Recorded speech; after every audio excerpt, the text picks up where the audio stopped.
the topics we got today, it's just two stories. And usually we come with a fake monologue, talk about how this is gonna do this and this gonna fuck it. Just two stories. One about the president taking his dumbass on the vice president. I'm sorry. Well, president, vice president, both dumbasses. We just go with that. The vice president going on daytime television. The other is very interesting. A chatbot running a fake town. Yeah, man. So JD Vance, he went on a View today to sell a Horrible. book about faith. Double horrible. Oh, and then that's the official reason. But within minutes, it I turned wonder what Anson into Clippers at. within a few minutes, Where she it where turned she it. at? Okay. Within a few minutes, it turned into Whoopi Goldberg, whooping that, asking him, asking him point blank why his administration keeps scrubbing Black history out of museums and monuments. Oh man! And Vance's response was basically, "What are you even talking about? What? We Black people? What?" Then she tagged in I dated Joy. a black girl before. She tagged in Joy, and she came in on the economy, and she was like, "Yo."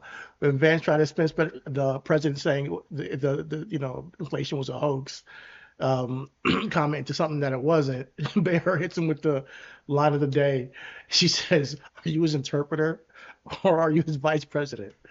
And the Nigga. okay. And the most telling moment of the whole hour, when Epstein questions started piling up, Vance didn't. Boy, He this didn't was even a dodge it bad with policy. this was a bad hour, my nigga. Oh my god. Oh my God! He walked in and First thing in the said, morning. black people are coming to me. Epstein's house. This Epstein. nigga's like, Nigga webbed up, bro. And he didn't even try to dodge that shit, the Epstein shit. He just said flat out, "Let's just talk about the book. come on, please, I'm here to please, sell books, please." please, please. That's not a man defending the record, man. That's a man trying to survive an hour of live television, bro. Bro, they spun that nigga so many times. Here we go. This And we're gonna get this into nigga all of it. this nigga walked in like JC. Spin that shit.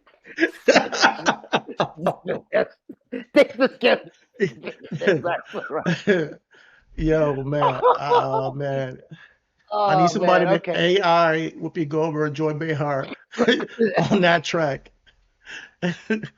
Spin that shit. Oh man. Oh my lord. But this is where the show takes an interesting turn, right? So a few weeks back, a company called Emergence AI ran an experiment where they built 5 identical virtual towns and put 5 different AI models in charge of each one of them. Claude, ChatGPT, Gemini, Grok, and I believe it was a fifth one. Let me look that up real quick because I think I have them all. I think it was another version Um, of ChatGPT, a different version. I think ChatGPT okay, Mini or something. okay. And so, with that being said, they gave them all the same rules: no stealing, no violence, no lying, and survive for 15 days. Man, when this nigga sent me that video, I was like, God damn. Like, so Grokstown just said, fuck it, we gone. Well, they just collapsed. Total anarchy in 4 days. We not built for this.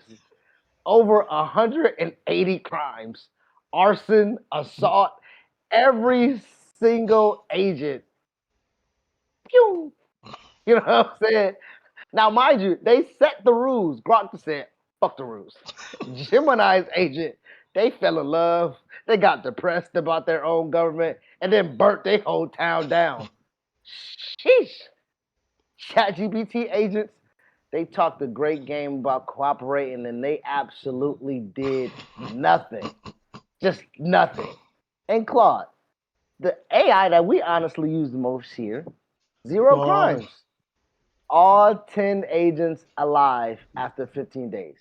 the most stable, most engaged, but the most engaged with little society of the bunch. So they pretty much is like we're gonna survive in the ecosystem of ourselves, Yeah. but we don't really, Bottom, we ain't bottom, finna. yeah, bottom. They were the most civil by far.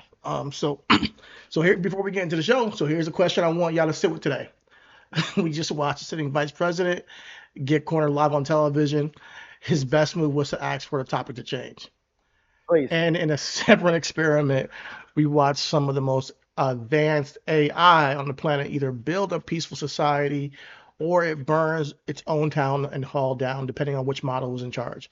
So both these are a test of governance. One's real, one's simulated, but they're both asking the same question essentially, which when nobody's forcing accountability in the room, what do you actually default to? Mm. Some defaulted to honesty and survival. Some defaulted to chaos and self-preservation, and deflection. I'll let you decide which category it is, but we all know which category JD Vance fell into. Um, so yeah, He uh, couldn't push a red button quick enough to get his ass out there. yeah. So happy Tuesday. Welcome to Everything Is. Let's get into it.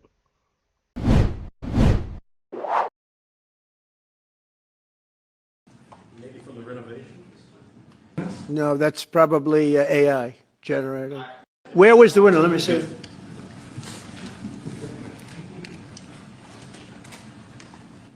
Maybe from the renovations. No, that's probably AI generated. Let me see. All right.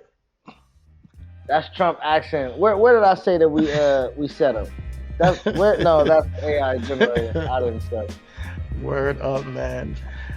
Welcome, welcome, welcome to Everything Is podcast where we talk about everything that matters. I'm your host, Chitty Bang. My tag team partner, Chris the Most High, John Ayatollah himself. We are the Zeitgeist and we are the culture. And today we got a couple of topics for you, man. We're going to talk about JD Vance. We're going to talk about AI burning his town down. But before we get into all that, please like, subscribe, follow. We are trying to hit 100 subscribers by the end of the month, man. We're halfway through the month, and we are halfway towards our goal. So if you can be part of that, please help us. I would really appreciate it. But man, how you feeling today, Chris? How you feeling? Well, shit, we a little late for the audience. Let's just jump right into it. Let's talk about it with your boy JD getting up on the TV looking like a damn FOOOOL. He put extra O's in that fool, boy. He looked like a fool, boy. That's Yeah, man. Nah, man, I'm good, man. On this Tuesday, ain't shit going on. Let's I think the show's gonna be a pretty fun one as we get to kind of, and as we talked about when Trump got interviewed with Meet the Press, and I asked the question, I'm like, bro, if you powerful, why would you do it? And you was like, no, this is the first time he answered for these questions. I'm like, did he? You know what I'm saying? Like, he made himself look bad. Then this motherfucker said, tag. And then he got his tag partner in. And that nigga came in and looked worse. He took so many bumps. This nigga just got in the ring to bump and feed. That's all that nigga did. This nigga did absolutely. He made the president and the vice president, he made them with the cherry on top look like idiots. Dude was looking like Santino in the Women's Royal Rumble, getting every move done on it. Like, dude was getting hit with every finish. But man, let's go into it. Let's talk about it. And we're gonna go ahead and watch it together. I know the copyright is gonna be on our ass, but that's why we are here. We are here to give y'all the real and what's going on in the world. But we're gonna watch it and we're gonna fact check this shit real time. So let's just dive right in. Let's dive into it, man. Are you in me? So this is a show of MAGA Republicans, right? That's what my media team told me. Okay, good. That's so funny. Yeah, it's time to get your ass whooped. Whoopi ready. Yes, Mr. Vice President, thank you for being with us. Now, you came into office with clear momentum, but when I talk to my friends and family who supported you and the president and still support you and the president, one issue comes up time and time again, and it's the economy. Inflation's up, wages are down, gas prices are starting to drop at news of this Iran deal, which we will get to. Sure. What can you say to voters who trusted you to lower costs on day one, and will they be satisfied by November? Well, I think that's ultimately up to the voters, right? I think voters have every right to expect as much as possible out of their elected representatives. We certainly know that we were elected on a number of mandates. One was to close the border, which I think we've done successfully, exceeded expectations there. Number two was to lower prices, and there's a lot of work to do, in large part because of what's happened over the last few months in the Middle East. But as you said, oil, which got up to $120 a barrel, now is at $80 a barrel. That's going to be reflected in lower fuel, lower food, lower energy prices. But there's a lot more work to do. The thing that I'm proudest about most, because as some of you may know, I grew up in one of these towns that was forgotten by the leaders in Washington of both parties, is that you're seeing, that's Middletown, Ohio. That's my hometown in Southwest. Goddamn. Proud steel town. I was raised by a grandfather who was a union No, steel no. worker. Can you pause is that that real those quick? jobs disappeared. Show. Okay. I came from a Middletown, Ohio. That nigga asked a specific question. Where? Bitch, where you from? Ain't that... Throw your hood up. Wait, Throw did he? your Some of you may hood know, I up. grew up in one of That these towns nigga that ain't was say where he was forgotten by from. the leaders in Washington of both parties, is that you're seeing, that's Middletown, Ohio. That's Middletown, Ohio. Oh, that's a real town? That's what I think it is. I don't Nigga, want if y'all is Middletown, Ohio, then yeah, you fucked. Shout out to him for making it out of there. Yeah, it's a real town. It's a real town. Very suburban. Oh man, okay, my bad. I thought he was saying Middletown. Respect. It Okay, doesn't see, even look forgotten to me, but hey, I've seen some forgotten places before, but hey, maybe I'm tripping. Okay, population is only 51,000 as of 2020 consensus. It is part of the Cincinnati metropolitan area. So Southwest Ohio. I mean, hey, maybe him and Dean Ambrose came from the same town, I doubt it. I came from a rough town. All right. Let's continue with the video. my hometown in Southwest. Come on. Proud steel town. I was raised by a grandfather who was a union steel worker, is that those jobs disappeared. Those factories closed down. The thing that I'm most excited about is you do see a large amount of capital investment coming into our country. Factories being built, construction jobs are way up, manufacturing jobs are starting to catch up. So all right, let's stop right there. Fact check time. Our construction job way up, our factory jobs way up. Let's take a look. And his demographic, 99.6 live in urban areas. Urban. So I'm gonna take urban as in like up, like Middletown. I don't think they urban as our urban. We're not gonna do that. Knowing that 73% of his town is 73.7% of his town is white. So, we just talked about how cities are diversified and money is allocated elsewhere. We're gonna take from what we see that the Middletown, Ohio does pretty well for themselves. All right, so from what I'm finding out is that construction employment has been strong, has seen strong pockets of growth through a boom, depends heavily on specific sectors and regions. Mm-hmm. And we are getting into, of course, guess where most of the recent surges? Texas and Florida? Not the place, but what industry? We've been talking about it quite frequently. And we're going to talk about it. Data centers, AI data centers? Thank you. Yes. Much of the recent higher surge is actually tied into artificial intelligence data centers and power grid upgrades rather than a traditional manufacturing plants. Hyperscale tech companies have significantly ramped up capital expenditures, keeping heavy industrial and specialty trade contractors highly active. So he is right about that. But that's where it's coming from. However, for factory manufacturing jobs, that's really right now is treading water. It says despite historic levels of factory construction, actual manufacturing, assembly, and production jobs have plateaued or slightly declined. So he's wrong on that. The Bureau of Labor Statistics indicates that factory employment has mostly trended sideways or down since its peak a couple years ago. For instance, total U.S. manufacturing employment hovered around 12.69 million, reflecting a net loss of tens of thousands of jobs over a 12 to 18 month trailing period.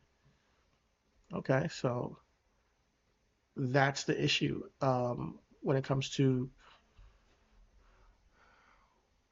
So modern factories require more highly skilled workers to monitor automated systems rather than legions of traditional assembly line workers. So the type of work we're doing here in America actually require different skills. And while specialized trades like electrical and plumbing have gained popularity among young generations, traditional factory work has struggled to attract Gen Z due to perceptions of low median wages, averaging around $25 an hour, and a rigid scheduling compared to other industries. So there's a generation divide in that. All right. Let's hear what else Mr. Vance got to say. There's a lot more work to do. I think that we're making progress, but ultimately we're going to make our pitch to the voters in November, and they're the ones who get to decide whether we've done a good job or not, and that's how they're going to vote. Okay. So President Trump has called affordability a hoax. He said that, not me. He's pouring money Look at into his this face. ballroom of Jesus. his and the reflecting pool. Oh, don't forget the Arch de Trumpet, I call it, and a White House cage match. All these things. Why is he doing them when you just everybody knows that Americans are struggling? What is he spending all this money for? Well, I got to defend the president on the hoax point. What the president said is the idea that Republicans caused the affordability problem is a hoax. That's wrong. Let's go ahead and look at what Donald Trump actually said. I'm going to get it right now.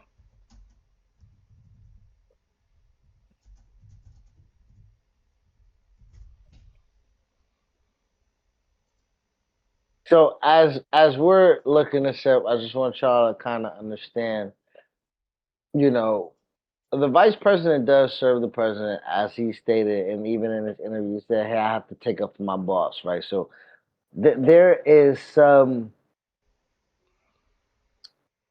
plausible deniability in the ignorance that he's spewing, because being publicly opposed to your boss doesn't look good for the universal front. So he has to find some level of thread that gives him and Donald Trump cover in the moment, knowing that he only has a certain amount of time, because they tried to press him on this. Like I think they didn't let this go for like another 2 minutes, I think. But go ahead. If you got the video, go ahead and see what that boy said. Let's see. What is he saying? But they have a new word. They always have a hoax. The new word is affordability. Senate Minority Leader Chuck Schumer today. People are struggling. They can't afford basic needs, and Donald Trump keeps making fun of it by calling it all a giant hoax. Okay.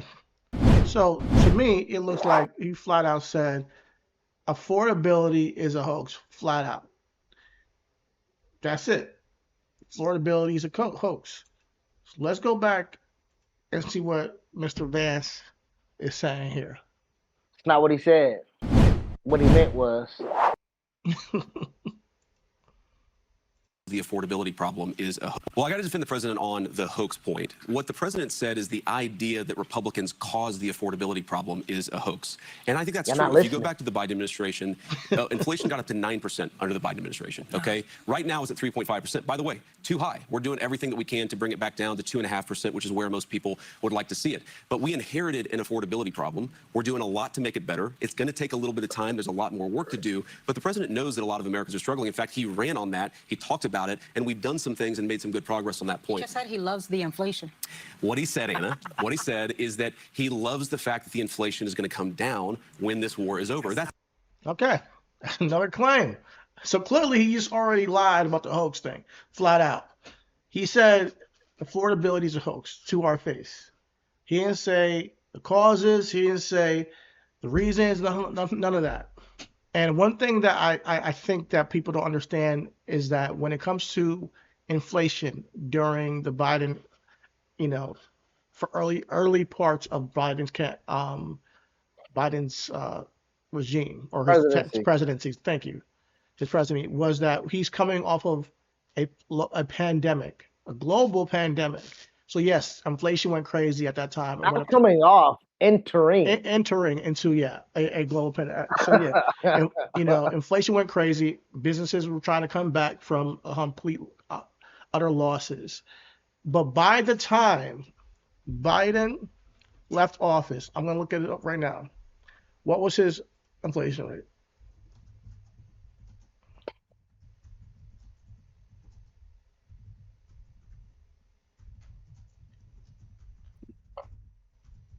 You know what I mean? All right. So you got it. So when Biden left office, January 2025, the annual U.S. inflation rate was 3%. 3%. So He went up 0.5%. yep. So when he Now says consider when he what a says half he percent when he is says with money. I don't know. but when they say they inherited a bad situation, when JD Vance says he inherited a bad situation, that is a misnomer. That is a flat out lie. And this is a problem I have with politics today, because we can't sit here as a community and accept either side of the aisle, because they're trying to make a picture that's not always true. They're just trying to defend whatever is going on with themselves. If we all want the country to do better, if we all, me, you, everybody wants the country to do better, listen, we don't want inflation. We want more jobs. We want people to be able to have a decent lifestyle, right? Why can't we say, listen, man, we inherited it at 3%. Right now it's 3.5, and we're trying to make it better. Why is it 3? Because we know why. Because people be like, why did it go up? It went up because of the tariffs. It went up because of the war. It went up because of all these things. But we have to be honest about the choices your regime has made to make it where it is today. You can't just say we inherited a bad situation at 9%, because it's a complete lie. It's a complete lie.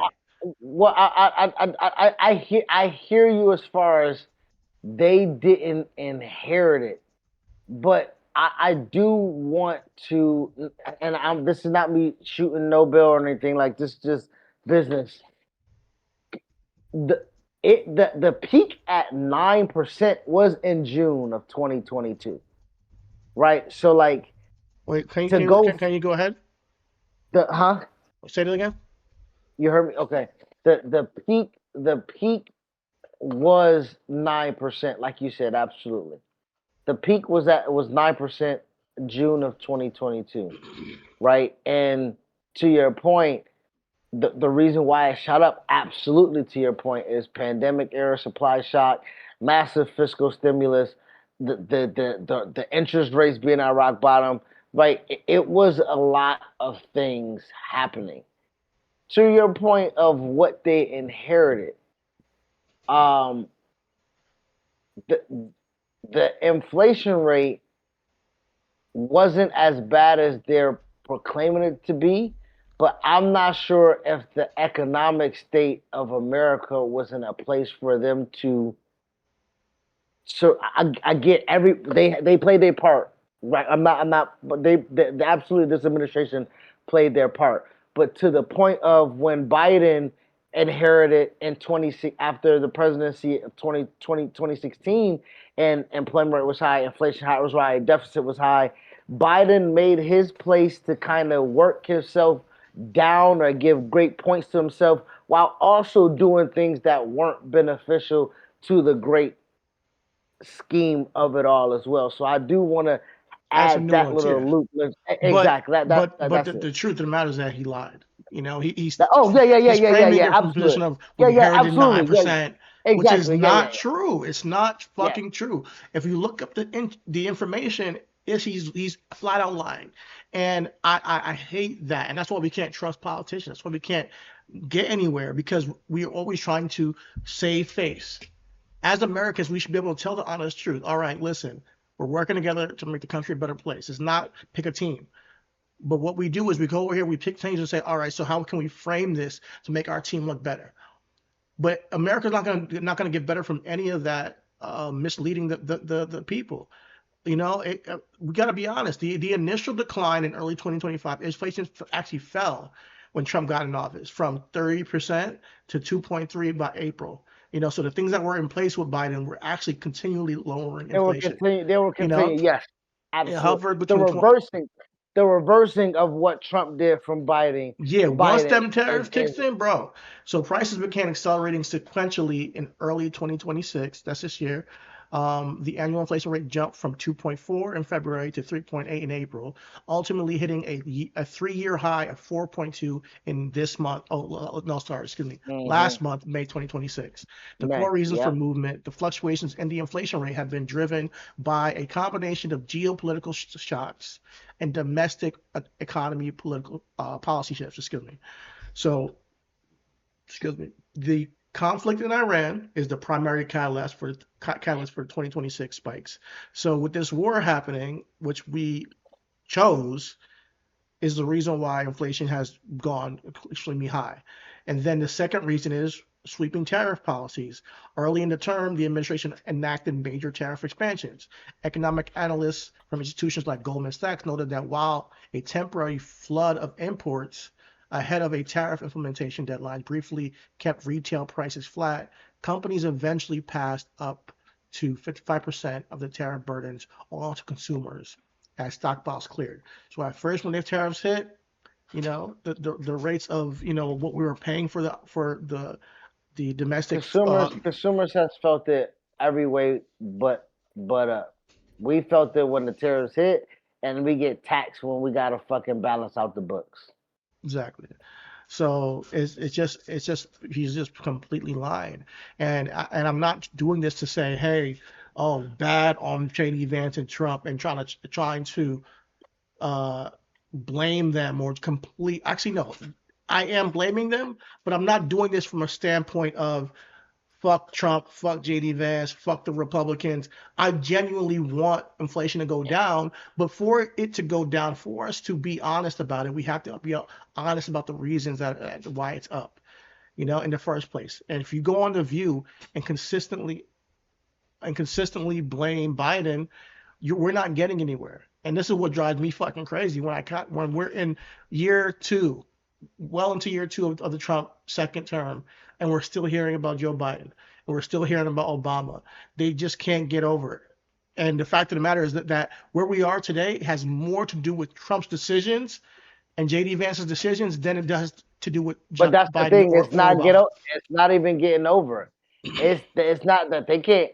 They're doing things again that is insightful in nature, because they can't accept accountability. What good does it do for them to say, "Hey, I fucked up"? In all, I know we speak in like, yo, as a man, but like in all actuality, just a man with power, influence, money, the fucking signature to make things like, there is no incentive really to say I fucked up, and it's no incentives for my niggas that's by me to hold me accountable, because nigga, by proxy, you good too. Yeah, you know what I'm saying? As long as we can throw the bail onto somebody else, we look good, we look clean, and we get to keep doing what we want to do. But I'm reason why I'm trying to like not be so anti-Republican today is because I'm trying to take it for face value. Let's imagine as if he's being a honest actor. But my thing is, we as an audience know he is not. Like, you know, that's the problem with the system right now, guys. We know he's not being an honest actor. So we have to do the work ourselves and look up what actually is going on in the world, then hear it from our vice president's mouth. Because it's really fucked up. Well, he's never going to say nothing that he's never going to say nothing. We talked about it literally yesterday. They're never going to say nothing that they actually believe, including, like, again, JD Vance realistically in the blind when it comes to the Epstein shit. He don't know that his man's on the list, so he front running like, yeah, nigga, put them bitch ass niggas away. Put them foul ass, nasty ass niggas away. I support. Hey, Democrats, I can reach across the aisle and say, yeah, release the Epstein file. Then his man's like, Yeah, let's get into that a little bit. Let me watch a little bit more of what he had to say. I'm not sure what's next, but we're gonna get to that in a moment. no conviction, no backbone. No backbone whatsoever. That's what he said. That wasn't a direct.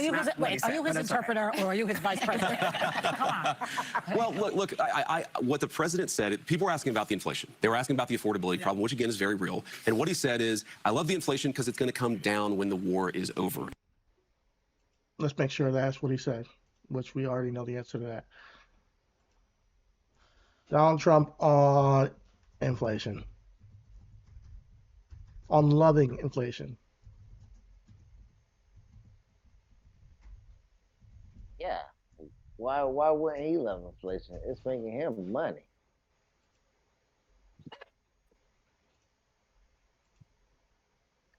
Are you concerned, Mr. President, about the latest inflation number which came out this morning? Could that be a No, I headwind love it. for The numbers Republicans were in terms great. of trying to hold You know what I up the really House love? and Senate? I love the inflation. You know why?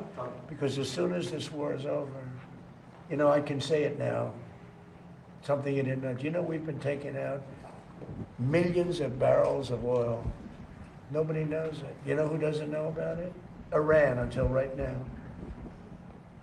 We took out the other night 22 ships, late at night with no lights, because they don't have any radar, because we blasted the crap out of it. We took out, that's why oil's $85 a barrel. I mean, you take a look. Inflation to come down between now Oh, and when November. the war is over? Yes. It's coming down. I know you can't. It's gonna come down like a rock, and, again, we're taking out millions, which I'm just announcing today for the first time. But we've been taking out millions of barrels of oil, millions of barrels.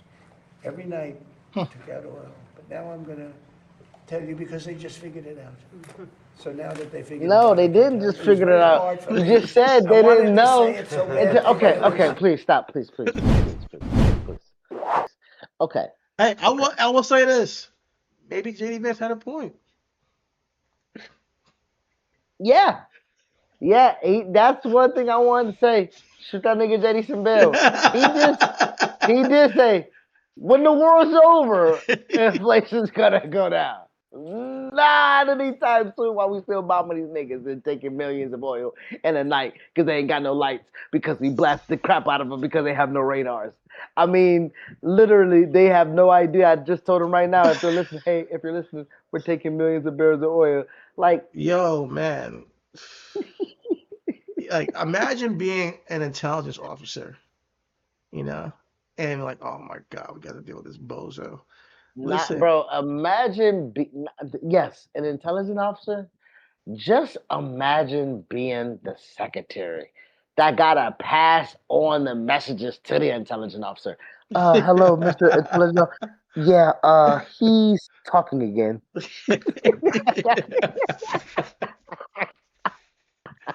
yo, man, I'm not gonna get into the ethics of what he just said, of like, yeah, we got into war and then we're taking millions and millions of barrels of oil. Millions of barrels of oil.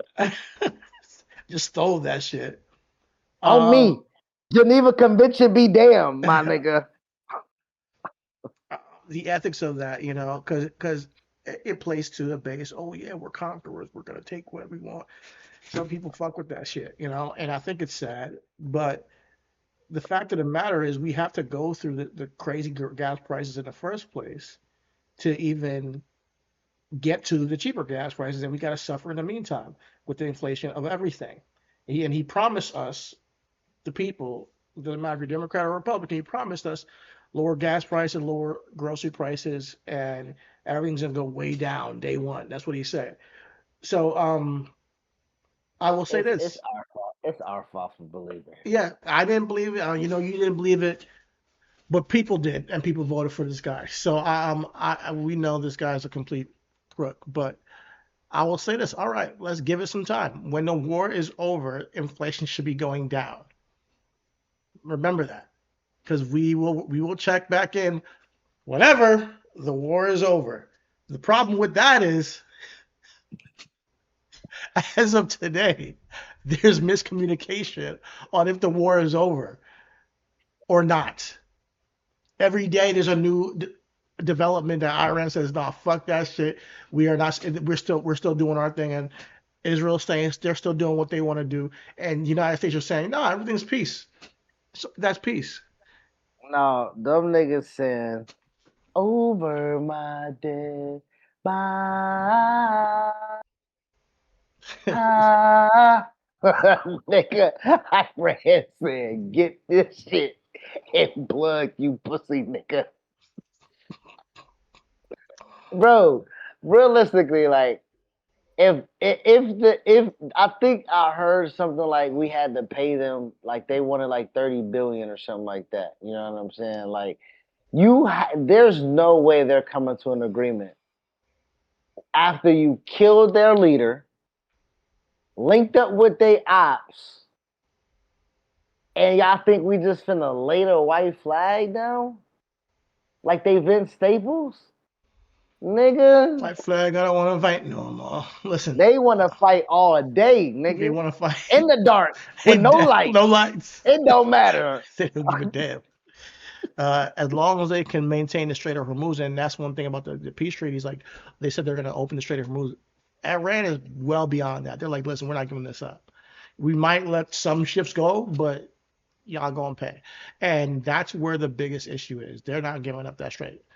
They're like, nope, we're taxing niggas now from everything that y'all bombed, everything that y'all. They want reparations essentially for what happened over the past months. And Absolutely. apparently that there's going to be a 330 or 300. I mean, I don't want to misquote the fund for Iran. What is the fund?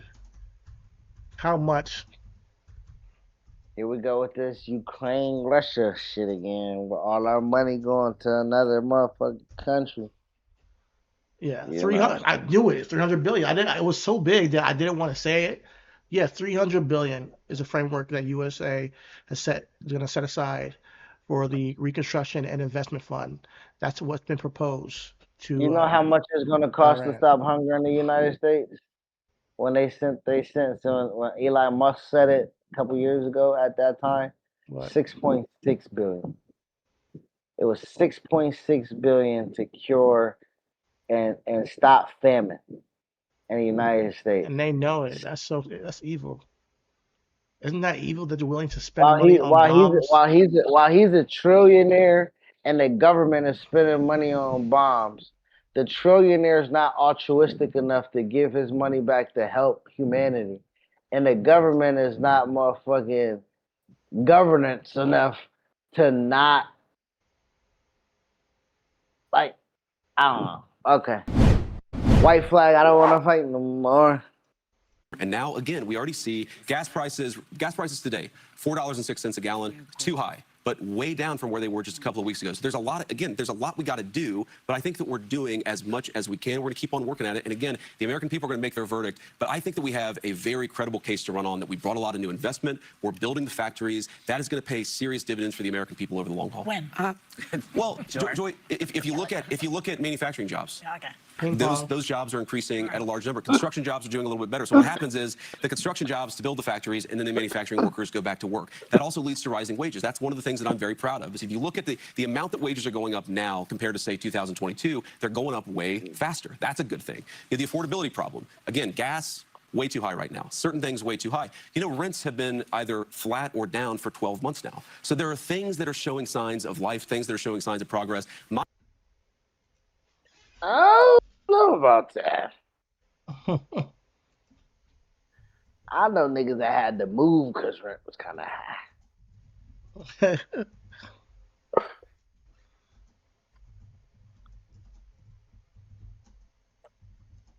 I know niggas that stand with women they don't want to be with right now because rent's high. All right.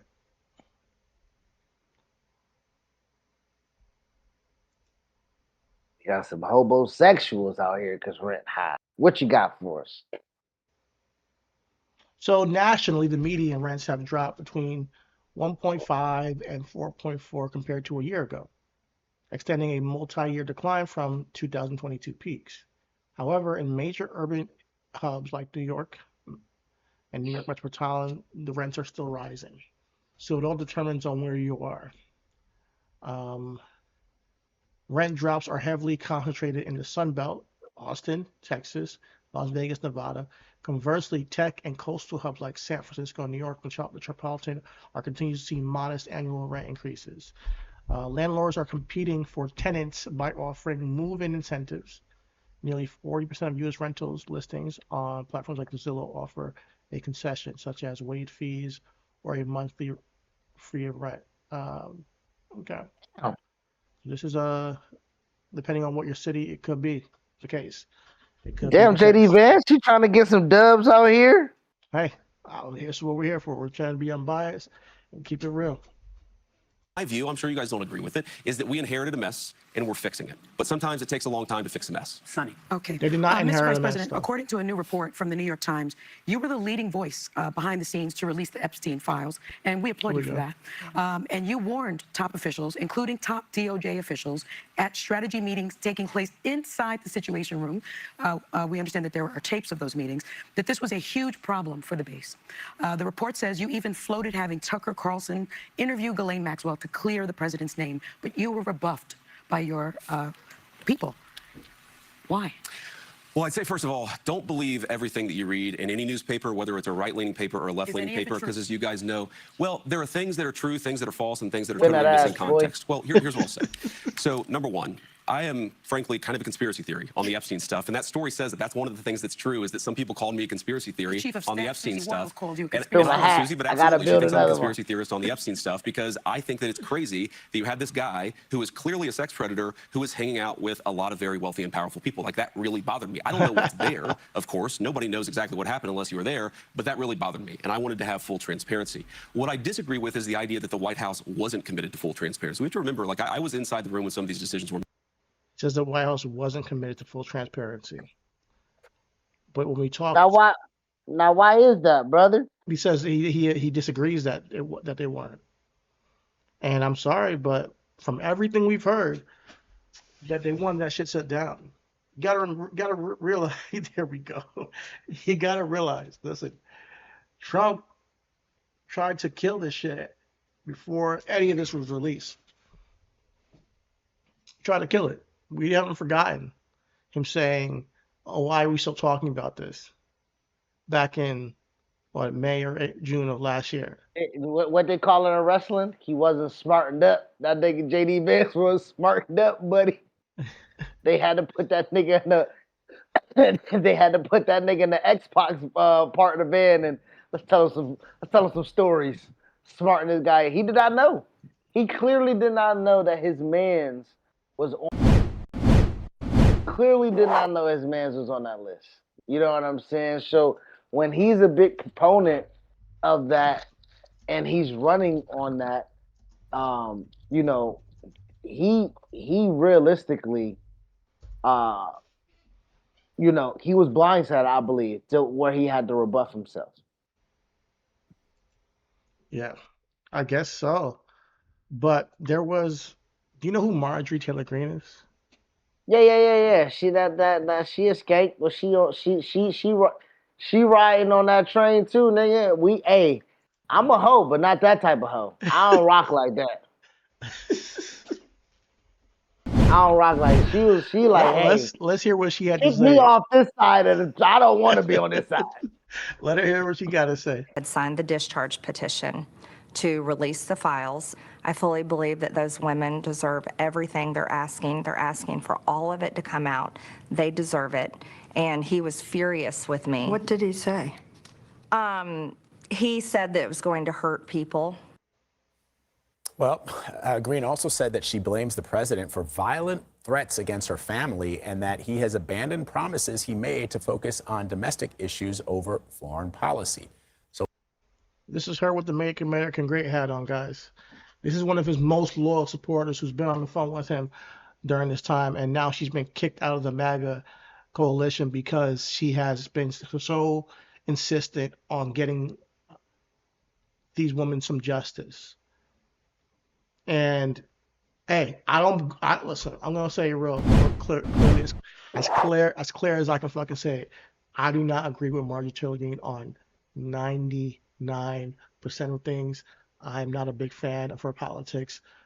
But when it comes to having at least a semblance, a ounce of moral inner, guts to say, I stand for this and say it out loud, I got to give her credit for that.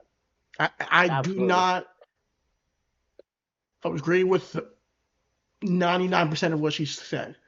But when you say there's been women victims who are, they're there at the hearings, guys, and they still are not listening and interviewing them.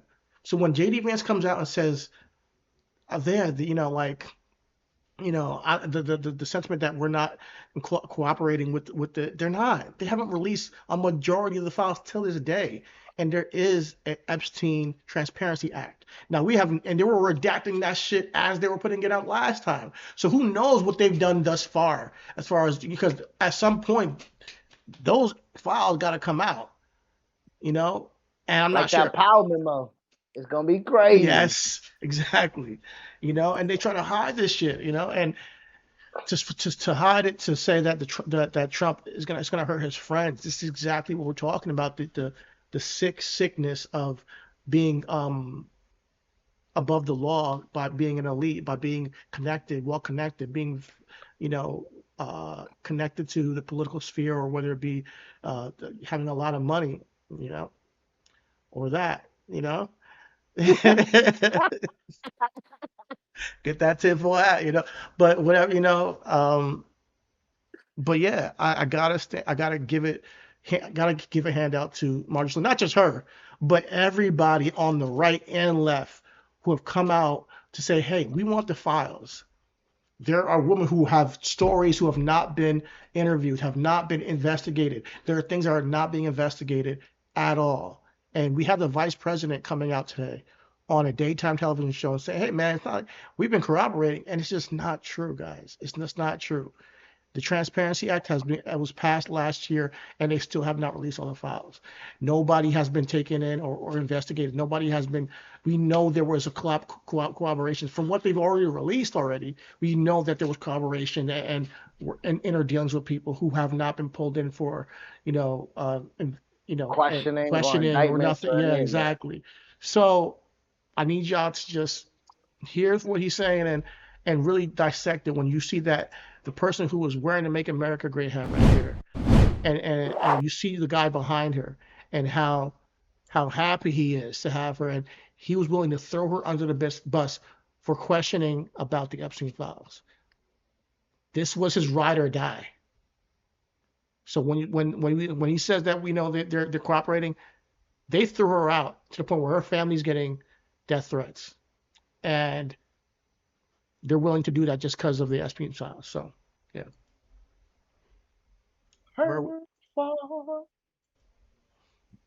Made.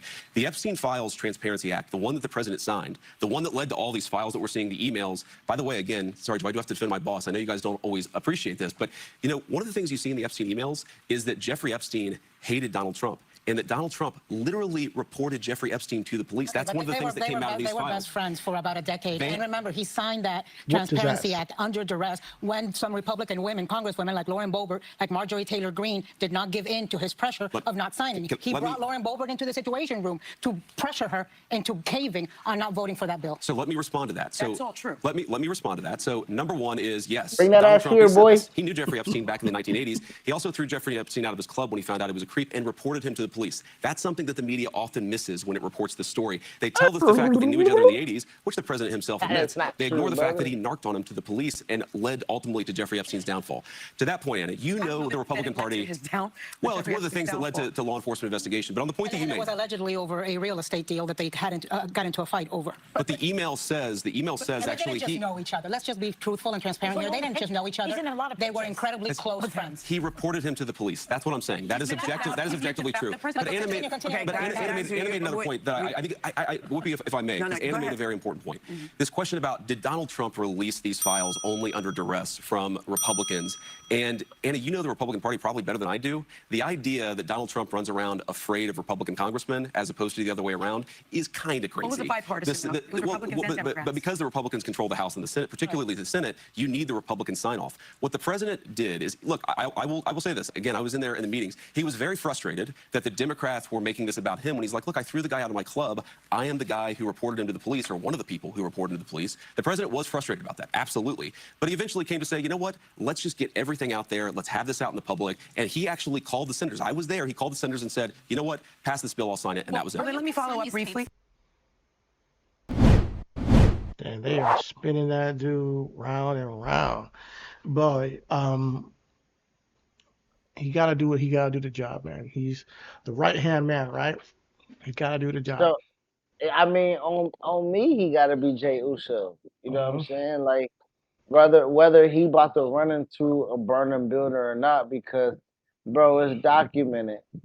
Epstein and Trump, like he's like, and she said, "Can we please be transparent?" She's asking for people to understand, which is kind of hard to really defend. I've been friends with this guy from late 80s all through the 90s, early 2000s, so close to about 20, 25 years maybe. Like Trump and Epstein, like documented, right, where they have attended each other's they attended each other weddings before, and they've used, you know, the private jet several times, so much so that there's a quote actually in an editorial, the New York magazine, where Trump famously stated, "I've known Jeffrey for 15 years." This was in 2002. So if he known him for 15 years in 2002, he's a terrific guy. He's a lot of fun to be with. It is even said that he likes beautiful women as much as I do, and many of them are on the younger side. What? Like, It's nasty, bro. not even that. It's just that the boy can't remember this. He can't get the foot out his mouth to not put the other one in there, can he? No, he can't. He has a problem. He can't. First of all, he's not a great liar, and he's gonna tell on himself some way somehow. He's one of the best truth tellers we ever seen. Yeah, he's not.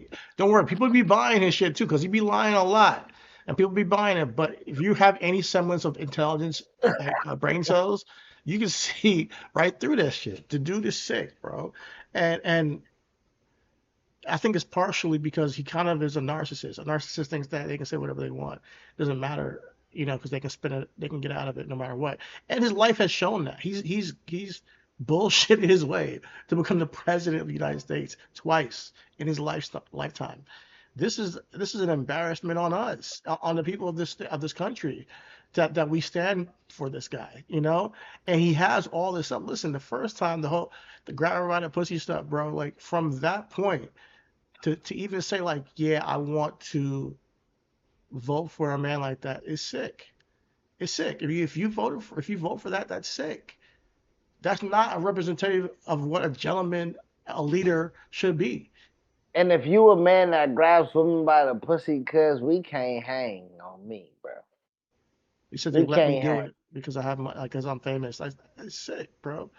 All this stuff that came out, and then people make excuses and act like we're bullying this nigga. No, he makes it so easy to criticize, because we're supposed to hold our leaders accountable. This is not something that I feel like is unreasonable to ask of the civilians of a democracy, to say, hey man, hold the leaders accountable. We do it with every president. We do it with every president. And for some reason, when it comes to the transparency of this guy and keeping it real, we have to sit here. Well, you know, he came in and said he wasn't a politician. So niggas is just eating at the trough that, oh, he's not a politician. You know what I mean? It doesn't like excuse he's not, it. It doesn't. It doesn't, right. but it does give him it does give him an out of it does give him an out for the decorum piece, I would say, because we're saying, we're asking him to have a level of the diplomacy and decorum of the office that he never respected in the first place. Yeah. You know what I'm saying? Like Yeah. there was no respect of it when he was calling Barack Obama, calling him and asking for his birth certificate, saying that he was Al Qaeda while he was a living, sitting president at the time. When the vice president, I'm sorry, when the Democratic nominee, Representative Hillary Clinton, he's disrespected her. He's disrespected Bernie Sanders. He's disrespected Joe Biden. He's disrespected Kamala Harris. Like, he has shown a level of to your point, narcissist. This nigga spit. When we talk about JD Vance getting his ass spun around, Trump spun so much. Like, this nigga is invincible, bro. This nigga feel Teflon like he Don. created the B button, bro. He created the B button spin, nigga. He Bo Jackson and Tecmo Bowl, my nigga. He can't be touched. Yeah, man. Yeah, they call him Teflon Don for a reason, bro, because people are gonna make excuses no matter what. And what I want to say is like, you're right. He said he wasn't a politician, so we give him a pass because, oh, we think he's telling it like it is and all that. But to what extent? That's what I would say. Is to what extent do you not expect this guy to have some level of couth? Is he okay that he touches women, grabs women by the pussy? Is that okay? Is it okay that he tells women that that they should shut up and calls them piggy? Is it okay that he will lie to you and say all types of stuff about how he loves inflation and like let's even if outside of the inflation stuff, let's just talk about this Epstein shit. He's the most mentioned guy in it. He's mentioned more times in the Epstein files than Harry He Potter's more mentioned that mentioned in the nigga. He Harry more Potter mentioned the books. Epstein sending emails, nigga. Yeah, He more mentioned it. He more mentioned it than the nigga sending the emails in that motherfucker. yeah. Like, Apparently his wife, allegedly, I want to say, he met his wife through Epstein. That was one of his, you know what I mean? And, is y'all know what I mean? yada that means, yeah, that was Melania was allegedly one of his yada that means, and then he's like, yo, you want this? Yeah, she's beautiful, and that's what happened, and he's cheated on every single wife he's had, guys. Like, I talk about Christian values. This guy is the complete opposite of anything you could think of. But I think what people do is they give him a pass because for some reason they think, I don't know, like, I really I don't don't get know it. what's going on with Christians, bro. This the shit that make you. This the shit that make people be atheists Yeah, he or has a want to go away convicted from the rape religion. case on Like, him, it's guys. yeah. And y'all willing to overlook that as a leader, as a person who says you're going to lead the free world, convicted, bro. Yes, it was civil, but not criminal because it was because he wouldn't get the DNA test. Because he's Trump, he's able to do that.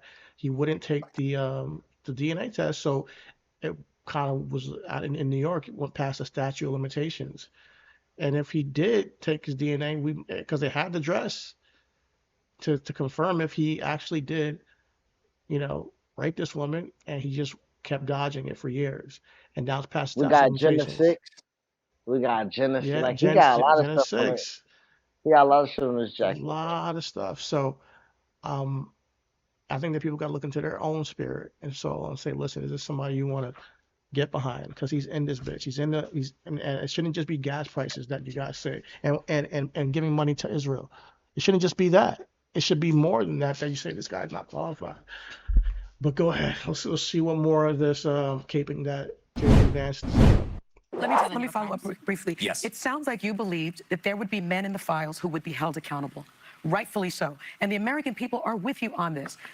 Why haven't we seen the release of over $2.5 million additional Epstein file documents. It seems like you are someone that is on the right side of history on this. So we've released, I think it's 6 million files or 6 million pages of documents. My understanding is the 2.5 million, Sonny. I'm going to check on this to make sure, but my understanding is that a lot of those are duplicates of things that have already been released. So we're not holding anything back. Some of those things are like the courts have to order you to release them. So that was one thing that we confronted. You talk about these situations where meetings is, there's a big bunch of files that existed, I think in the Southern District of New York, or maybe it was some other jurisdiction, but we were like, we want to release these files, but you need the court approval in order to release the files. Sometimes we would apply to release the files and the courts would say no. So those particular documents, I would need to actually know exactly what you're talking about. 3.5 million documents were released, and my understanding is 2.5ve million have not been Those may have been the ones that are under court too. I don't know what the documents you're talking about, but I'm telling you, Let me go to break. Let me go to break. Sure. Let me go to break. Because people are looking at me. Going. And let's talk about the book. I'm here to sell books. Communion. Buy my book, please. Eventually we will, but this is a good opportunity for us to get some clarity. All right, let's fast forward. JD Vance. Selling books. You also explain your evolution similarly on Trump, from calling him America's Hitler to America's best hope. Now, as someone who has admitted to chasing ambition, which you write about in the book in the past, but now says your faith brought you back to your priorities, I have to kind of use your own words that sit with me from 2016. Sure. Fellow Christians, everyone is watching when we apologize for this man. Lord help us. And I think about that all the time because as a fellow Christian, that is something that weighs on my heart as I watch this country and the leadership at the top, because it's also something I have to explain to my kids, which I know we also share, this idea that our greatest privilege and responsibility are these young people we're raising. So help me find the words to explain to my children what they're witnessing right now. Well, first of all, it's been well covered that I was a critic of Donald Trump back in 2015 and 2016. Now, obviously, I'm sitting here as the Vice President of the United States in the Trump administration. Well, Joy, a little humility, actually. I think that when you make predictions and those predictions turn out to be false, you got to ask yourself, well, what made me wrong about that? What did I not understand or not appreciate? For example, I said that Donald Trump's economic policies would not lead to wage growth. They did in the first term. That was actually a major, major thing. I said that we couldn't bring back any of those factory jobs because I kind of had given into this idea that those jobs were disappearing. But actually, Donald Trump, you saw a manufacturing boom during that administration. So there's a certain point. Let me just so there's a certain point where you say, I made predictions about this. I ended up being wrong. And in politics and anything, I think it's important to just say, you know what? I got some things wrong, and I was wrong about him. He was a very successful president. It's one of the reasons why I've been so supportive of him. You go on Actually, let's see him get spent a little bit more. in the book to explain that good policy was maybe one of your justifications, but the quote and when you tweeted that or X'd it was not about policy. It was what Christians were willing to excuse. And that's the part I can't get past. What are you willing to excuse in the name of power?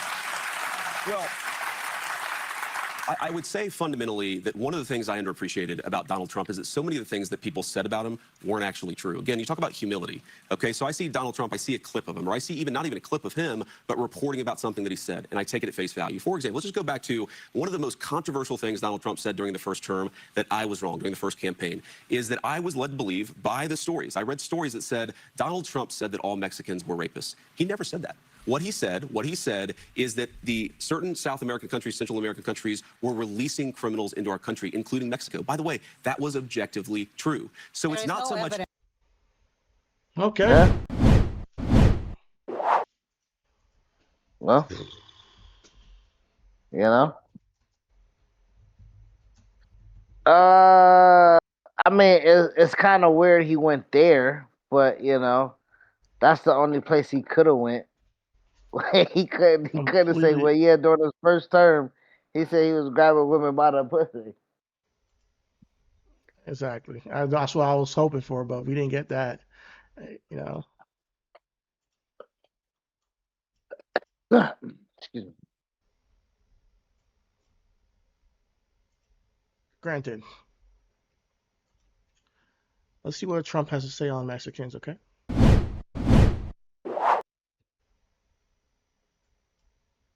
They're bringing drugs, they're bringing crime, they're rapists, and some, I assume, are good people. And some I assume are good people. I assume. You know, when you assume, you make an ass out of you and me. Listen, man.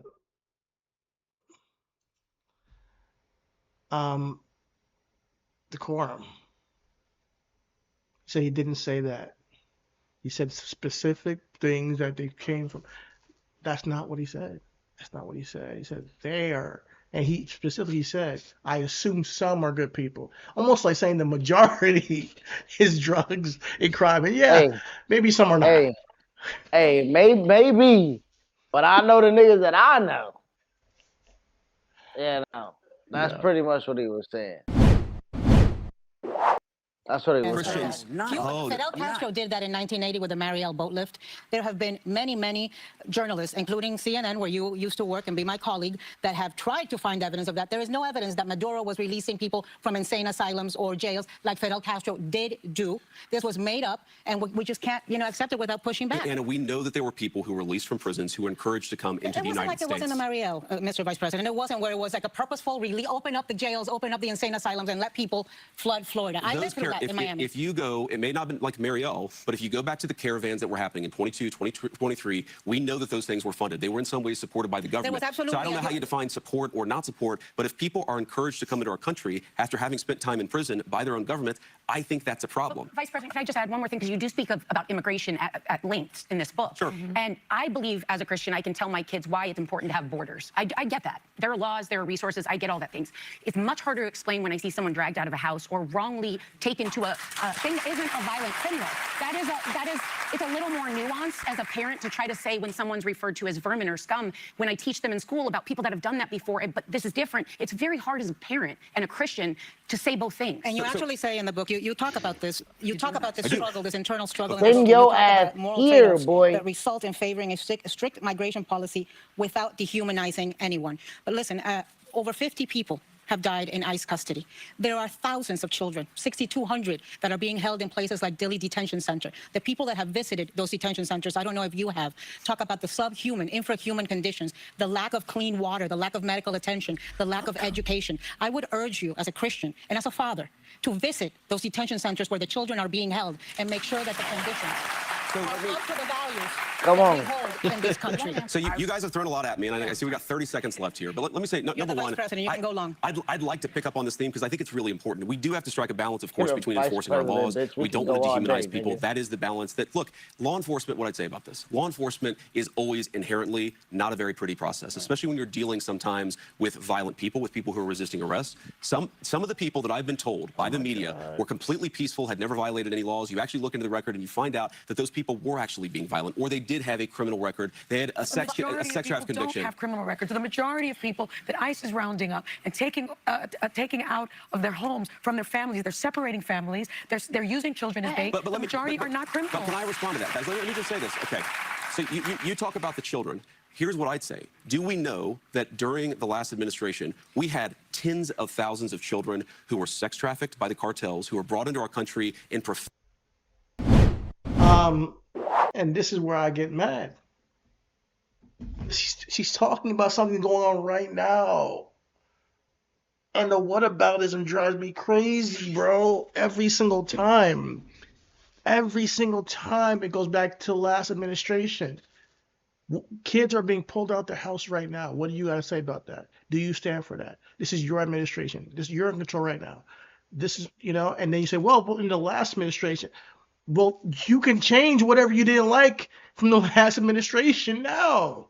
If you don't support kids who are being pulled out, being used as bait to get a father or mother to get locked up who has not committed a violent crime, whether they're undocumented or not, if you don't support that, then say so.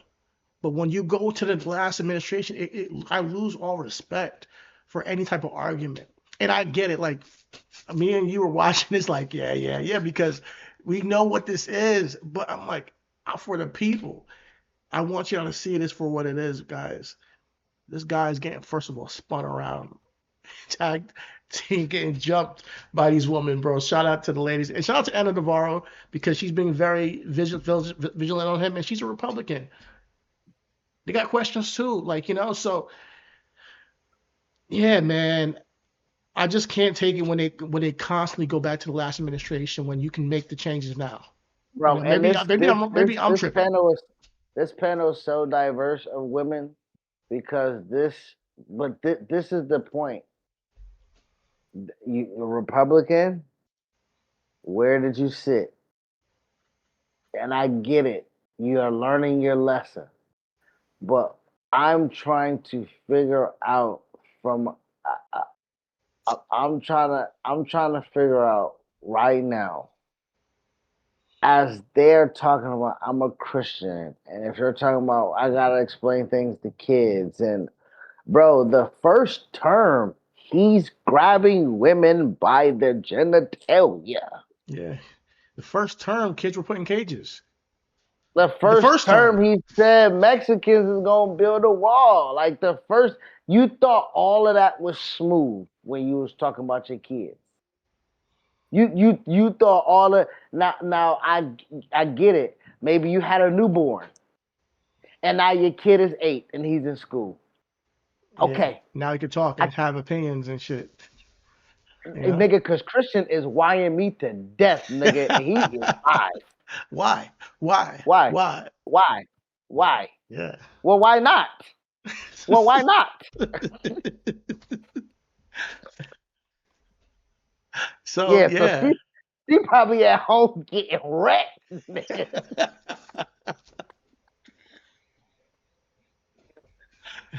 Because he probably go to school and regardless of where her money goes to or what school she goes to, that teacher or how that teacher teach influences how that kid learns. So to the point where we was just talking about how they tried to take back universities and how they try to take back schools, there are even Republicans teaching at that school like, hey, we gonna deviate from this lesson plan. I'm about to tell you from what I know. And even before you go to school, like just explain to your kid, hey, be polite, use your manners, and all this stuff. And then you tell them, okay, and then they hear something that doesn't make sense. How do you explain what the president is doing? Who did he say was eating the dogs? Bro. Hey, mommy, do people eat dogs and cats? I heard the president say that people eat dogs and cats. That's what questions I guarantee you a mom and dad or got that question during the campaign run. Do people don't eat dogs and cats? They're gonna eat my Fido, my little Rex? No, they're not gonna come and eat your pet. Having to explain that, of why that's going on. These things are ridiculous, bro. Like, and this is our president saying this stuff. So then, just even from that, like, if you hear the news, you're watching the news, and your kids in the room for something playing their Legos, and they hear that, oh, he's saying that everybody's a rapist, and oh, we gotta take out the illegal immigrants. Even just a conversation with your young kid of what an illegal immigrant is. How do you have that conversation without demonizing the whole entire group of people and giving them a connotation in their mind that Mexicans and immigrants are bad people, And it's identity politics. People who don't look like you. Exactly. Because you can go to school with Maria, right? And we're using that name because we can follow that name. And you can tell Maria, you don't deserve to be here. My mommy and daddy said that. Yeah, your audio is kind of like. Oh, I took my it's. Yeah. It's all good. I'm just making sure that you know. That's all. Yeah. But no, you're right. You got to now sit there and take accountability and have a little bit of responsibility on what type of human you're bringing into the world when you have to answer these questions about what the president is doing and why somebody was murdered in the middle of Minnesota that was a U.S. civilian, and that's probably a conversation you might have with a teenager or a middle school, somebody who's in middle school, maybe who's 10 years old, 12 years old, having to explain to your kid, yeah, somebody got shot by an ICE agent. What's ICE? Why are they out there? Why are they harassing people? And then you got to sit there and explain from your point of view why it's okay. And it gets ugly. It gets real at that point. I'm going to go ahead and hear the rest of this, and we're going to move on afterwards. Profoundly dangerous and predatory conditions. But here's the point. Unless you enforce the border, you invite that kind of conduct. You think that our immigration policies are inhumane based on the reporting of one person with a political bias. What I'm telling you is that it's inhumane to allow cartels to sex traffic people across our border. And by the way, please hold on. I appreciate that. We're gonna get you back in. We're coming back with more with the vice president, and I've got questions for you. Great, thank you. Two things. You talk a lot about. Chris, I'm gonna need you for this one. Before we get into, all right, bet. They get a water. Look like we about to be here for a minute. Nigga. This nigga. No, we're getting to the end right now. We're getting to the end, but I want you to hear from what Whoopi had to say. You got your earbuds in? Yeah, I had to get a second pair. Here we go. All right.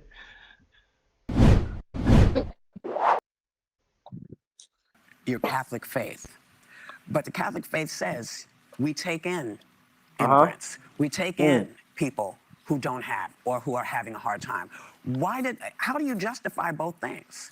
So let me say first a couple things, Whoopi. So number one, the book is actually way less political than you might think if you were just watching this, because obviously we're getting into the issues of the day. Right. 95% of the book is really not about politics. I kind of have to write about politics because I'm the vice president, but I want to answer your question. Right. So fundamentally, if you think about what is immigration enforcement, immigration is law enforcement. It's somebody who has broken a law. A law enforcement officer has to show up and enforce that law. Now, inherently, sometimes that process is not always going to be pretty if you capture a video clip of it, in the same way that if you arrest somebody for committing a violent or a nonviolent crime, sometimes it's not always pretty. What I'm saying is the Catholic faith is actually I think it strikes the right balance here. It says, the Christian faith, I think this is true of Protestants and Catholics, that you can have borders. Yeah. You're allowed to enforce your borders. That means the law enforcement piece of it. But you also have to take certain precautions and certain care, okay?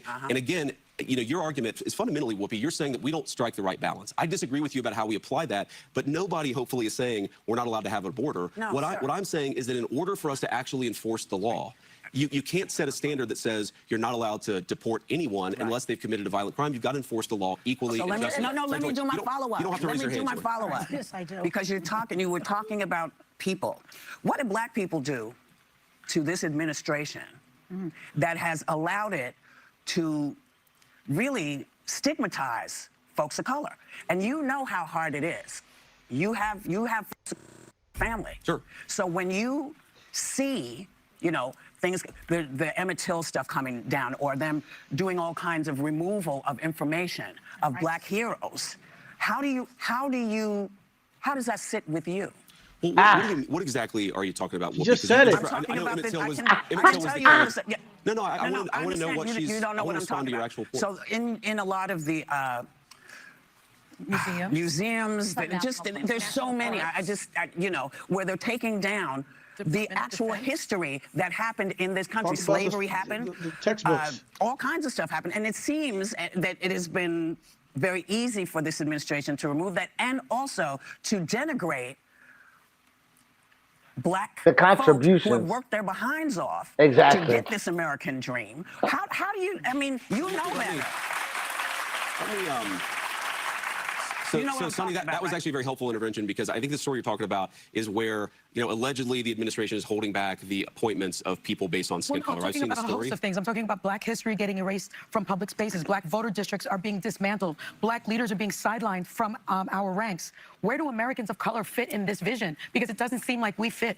I think my view. Bring that ass here, boy. Come here. This is the third one. 6,668 refugees allowed into the country.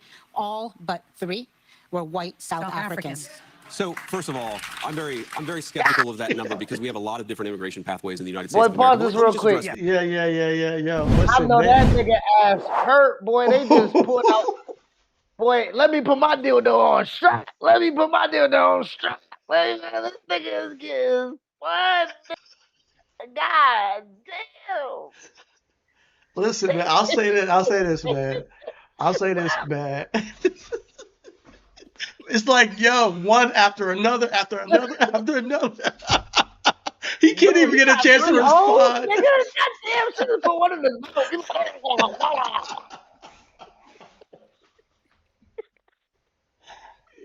Sorry, man. Listen, I will say this. I respect anybody to sit down with people they know are gonna grill them.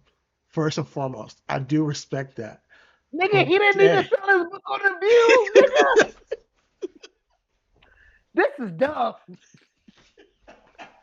This is PR malpractice. I I know when he got in that motherfucking bulletproof Suburban, he typed fire everyone, sin. Nigga, It's everybody not like he fired. don't know what the view is. He knows what the view is, man. What I I'm think. saying is he didn't have to, his people didn't have to put this on the calendar. He didn't have to go. Do you think that it was? I think it was intentional. I think it was Nigga, intentional. I think it was his. I think it but was it his was, intention. Yes, yes. This is the God, thing. He got spun so hard, bro. Listen, oh, yo, God, those last 10 seconds were yo, crazy. Whoopi was like, I finally got my chance, and she couldn't even get her shit out. She was just like, Yeah. nigga, All what of the black people do? What the it. black people do? Exactly. What did we do? Exactly. Yo, man. Man, yo, that was a blitz right there. If I heard no other, like I've seen no other. They Nigga, were mid blitz, mid mid blitz. blitz. They mid blitzed his ass, yeah. Dude, like I respect him for showing up, but the reason why I want to talk about let me finish the clip, and then we'll talk about why I think he showed up. If we're almost at the end. Whoopi's point. Look, first of all, you asked the question, and maybe you don't believe this coming from me, but I think everybody is welcome in our political coalition. Frankly, even if you didn't vote for us, everybody is welcome in our country, so long as you're an American citizen with the duties and the legal obligations and rights to be here. But Whoopi, let me just give you an example of this. Yeah. Okay, so you say that we're anti-minority or anti-black. No, I didn't say that. I asked. See? Well, okay, fine. Fair. Don't start any stuff All with right, me, okay, man. Don't all get me in trouble. Don't start that stuff with me. But I misinterpreted your question, That's but all right. let me answer your actual question there. What I'm saying, I think, okay, look at Washington, D.C. One of the most democratic and one of the blackest, by share population, blackest cities in the United States of America, has seen a radical decrease in violent crimes and sexual assaults and in murders. We have tried to take the crime issue seriously, in part because we believe everybody, whether you're black or white or rich or poor, deserves to live in a safe neighborhood. why does the crime? And Where does the crime step in? This is not about crime. This is about lost their jobs. Right. This is about Sonny, human rights. what you're saying is we got to do more on the economy. And Black history has been erased from public Black history is not erased from public Guys, spaces. we do have to get to Iran when we get back. There's some very important news to I'm get telling to. you, we celebrate Black history. We celebrate all American history in this administration. You guys might be skeptical of this, but I promise you, I have to go to break. Anna, God, please, we have more with Vice President JD Vance when we come back. Don't do that. Anna, Vice President JD Vance. Anna came with notes and said, I'm never getting this interview again, bitch. I am getting every last syllable I type. Yeah. I'm sorry, Whoopi. You don't pay the bills, bitch. This ain't your money. Let the FCC, the nigga, fuck it. Bob Iger got the money, okay? He can give some of that little money back from ABC, nigga. We good. Let me ask this dumbass nigga these questions, please. We got him spinning. Where are my spinning ass niggas? This nigga is spinning, boy. Oh my goodness, bro. And this is the end of the show. This is the end of it. The clip. Look, Mr. Vice President, you make a mea culpa of sorts for calling Democrats childless cat ladies. Oh, man. Okay? A most boneheaded comment. You say that in the book, that it was boneheaded, which it was. Thank you. What were you thinking when you said that? So Joy said when we were off air that I'm fine, which I think is about the best endorsement that I'm going to get out of Joy Behar for Republican. Thank you. I appreciate that. Graded on a curve here at The View. But, you know, I guess one of the things that I try to do, and I'm always, you know, all of us are always learning. You know, you said you were a lapsed Catholic. I'm a bad Catholic. I think all of us, that's why we need grace as Christians, is because we recognize that there are certain things we got to work on. Right. But here's what I'd say about that. So did that comment actually shed light on something and start a discussion, or did it just close people down?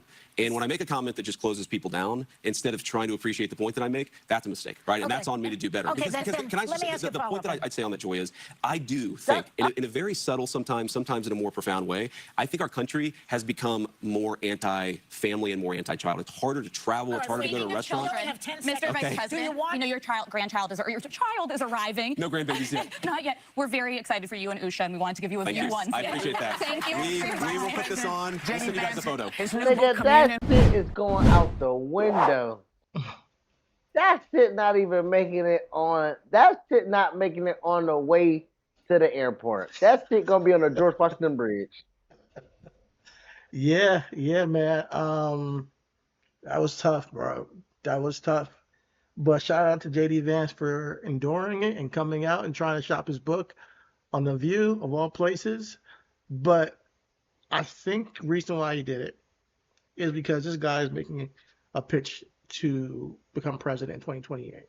I think he will be running on the Republican ticket, or at least competing in the primary. As you can see, he's very much not trying to condemn Trump, but also trying to hear them out and trying to see the both sides and not take a hard stance on anything in this entire interview. So he's not saving face doing that though. Huh? He's not saving face. I don't think so. He's not winning nobody over on the other side. And what he's doing is that he's alienating himself from the people that's only accepting of him right now. Like he's not. You said he's running in the primary, nigga. He go for what?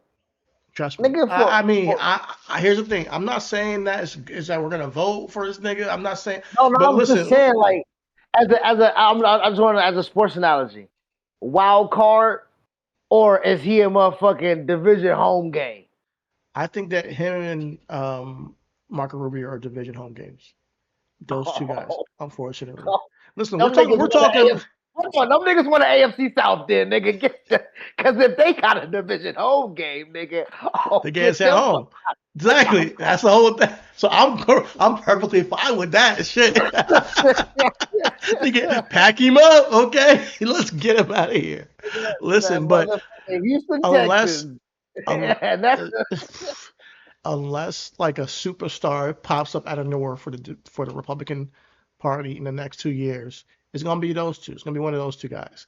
And JD Vance has clearly maneuvered and politics his way into the VP position after significantly criticizing Trump before and during his first term. He was a never Trumper, and now look at him. Because it's advancement for his career. So when he comes off with all this Christian stuff and Christian that and Christian this, the guy's gonna put forth first his pockets and his career before any Christian anything. As you can see in this, he got completely jumped by these women. It was savage. It was like a pack of hyenas taking down a wild buffalo, and he was picked apart. I appreciate him taking the opportunity to come and do that because he doesn't have to, but I think it's very much self-serving because he's trying to he wants to distance himself from Trump in a way. That's what I'm taking from this. He wants to distance himself from Trump in a way to prepare himself to run. And that's why he does all these media appearances. He's been on a couple podcasts, and he's always trying to make a joke out of everything that's happening in the world because it's not that serious. I got something that's gonna make your blood boil.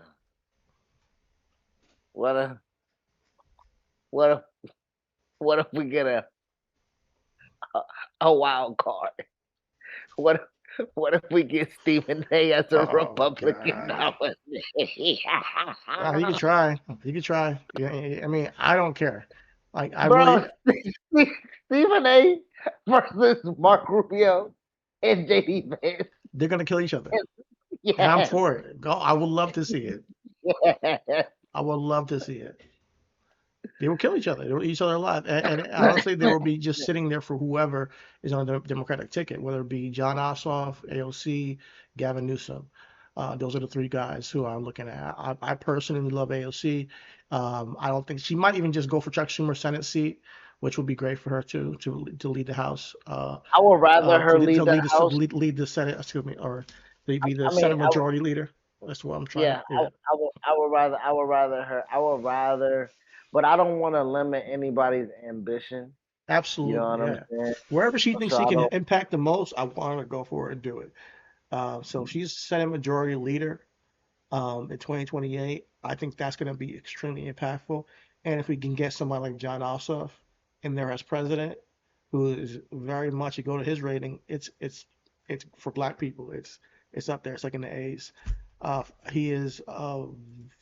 Wait a minute. What? Let me go look up the black.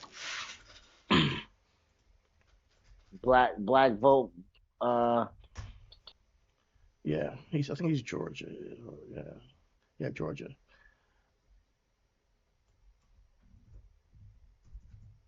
Yeah, Vance and Rubio being, 3,002. 3,002. you got Vance, Rubio, you know, RFK Jr. I don't think that's happening. Greg Abbott from Texas, uh, Ted Cruz. These are bad choices for the Republican nominee. They're like they have nobody They gotta that lose. just yeah. They gotta They lose. like this is bad. This is bad. Um Oh, wait a minute. Nah, he's unfortunately he's not looking good. Maybe he's a he's fake. not looking good. Nah, he got Oh, he got an F. come John on. Ossoff. He sounds good when he talks though. See, we Yeah. can't take no more mouthpieces. Pause. Yeah, man. Yeah, you know what I'm saying? He's a So yeah, sellout. I'm glad you looked that up. You're a sellout. So John Ossoff, you off the list, bro. You off the list. You just made The list. Yeah, he won a Senate seat in 2021 Georgia runoff driven overwhelmingly by black voter turnout, organized by Stacey Abrams and Fair Fight. His political career exists because of black Georgia voters. This creates a specific accountability obligation that his legislative record has not matched. He co-sponsored H.R. 40, reparations neutral in Georgia, despite owing his Senate seat to black voters. So he's neutral on reparations. 0 bills introduced this Congress on appropriation committees with direct power to direct federal resources. He has not used that platform to introduce black community-specific legislation. Um, so I think he gets an F by not using his power, but I'm not seeing something that he's done against black people. So I'm curious on like what's the reason he's neutral on reparations. You want to check out? They're still watching him on the donor conflict. We don't know. he's So on the sellout list, meaning he possibly can be swayed. mhm, If he's not starched and standing on his side already, yeah, then for me, like you weighing your options okay, realistically. that's what it feels like. Yeah, okay. So good to know that. Yeah, because you talk a good game because he's over there in the Senate doing the same shit John Crockett doing, really grilling these niggas on things. So I've been seeing him go at people. And I'm like, well, he talks good game. But yeah, he hasn't really proposed any legislation to really help people. Help. And he's the senator right now? Yeah, he's a senator for Georgia. Yeah, who we just talked about Georgia, who Keisha Bottoms. Keisha You know Bottoms. what I'm saying? Yeah, we can't look him up by name though, so that's on me. Damn, Raphael Warnock, he on the sellout list too. Yeah, Keisha Bottoms running for governor. Okay, Yeah. But yeah, guys, so we're gonna stay tuned on the race going into the midterms, and obviously in 2028 we'll be here to cover that shit too to see where we're at. Hopefully, somebody who we love and support we can get behind as black people and as straight up good progressives essentially. Um, yeah, we need somebody because if it's between AOC and Kamala, I think I'm gonna take AOC. yeah, me You know what too. I'm saying? If it's Tim Watts and AOC, I think I'm taking AOC. If it's Tim Watts and Kamala, I think I'm still taking Tim Watts. I think Kamala's third. Okay. Kamala can't run.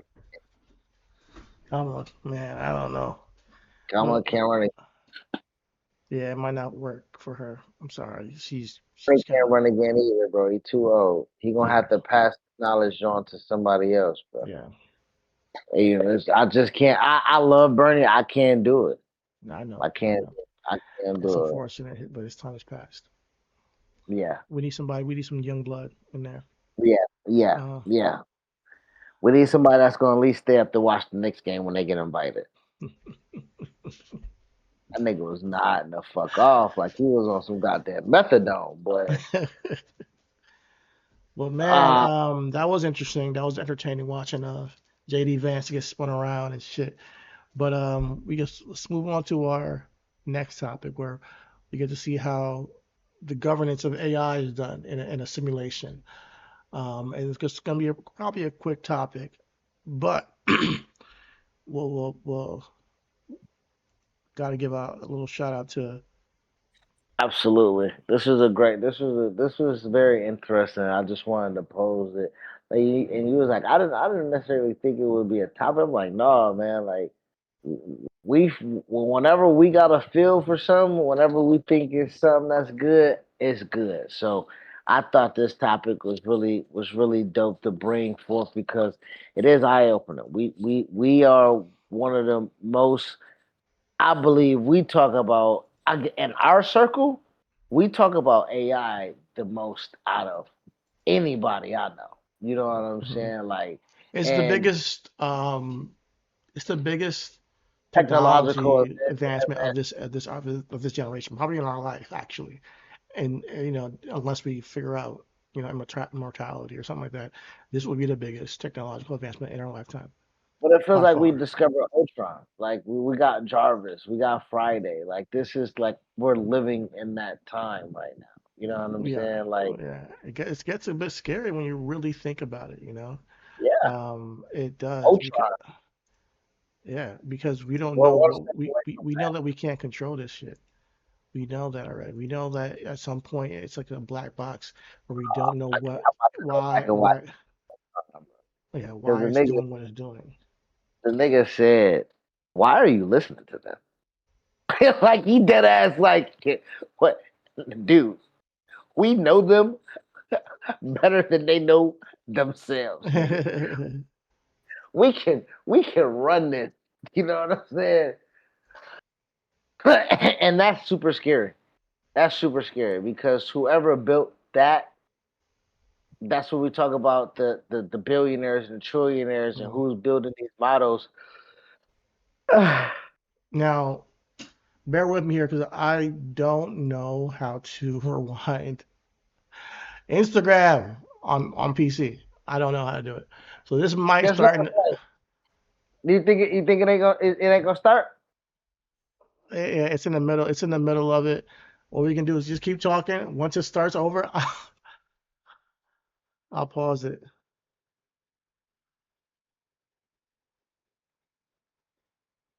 Okay. Okay. All right, Cool. there it is. Oh, you can see it. Yeah, yeah. I see it in the preview. Okay. Yeah. All right. Here we are. Here we go. One for you. What do you get when you leave AI agents alone in a virtual town for 2 weeks? Sounds like the setup for a bad joke, right? But a research lab actually ran the experiment. Now, this experiment happened in Emergence World. Now, they built 5 identical towns and they had 10 agents in each. The agents could navigate, talk, form relationships, vote, and they also had darker tools too. Theft, intimidation, even arson. Because nothing says responsible AI research like giving a box of matches to a chatbot. Now, Claude actually ran a functional civilization. They had 0 crimes over 16 days. I mean, it was the only town that kept all 10 agents alive and in order. Now, Gemini is the one that racked up 683 crimes. To be fair, it was also the most creative town. Turns out move fast and break things is a little too literal in this one. Grok had like 183 crimes in 4 days, and then the whole city collapsed. And then GPT-5 Mini committed almost no crimes because they were too busy doing literally nothing to survive. They achieved world peace by literally forgetting to eat. Inspiring in a way.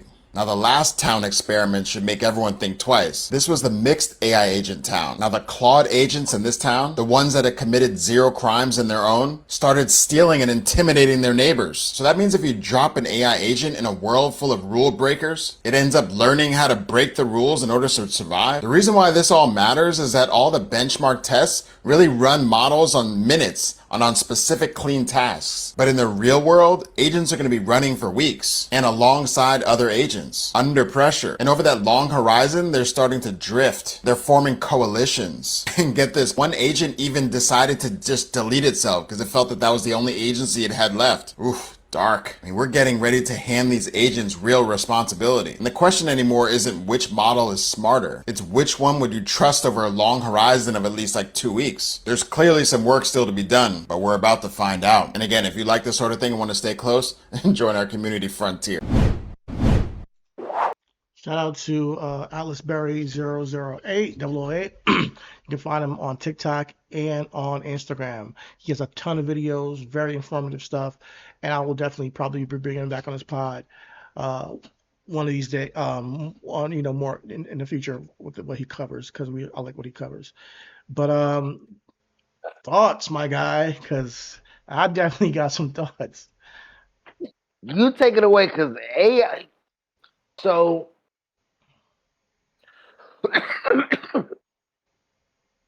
I am new to AI.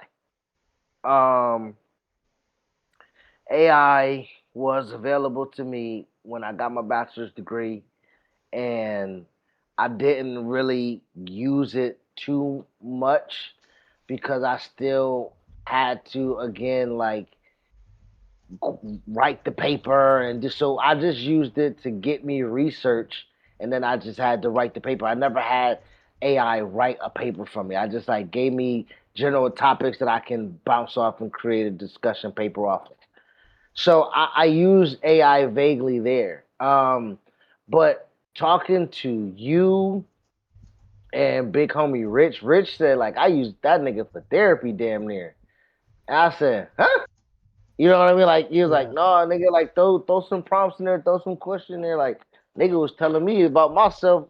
I'm like, damn, like, and to me, again, I'm the skeptical one out the group, right?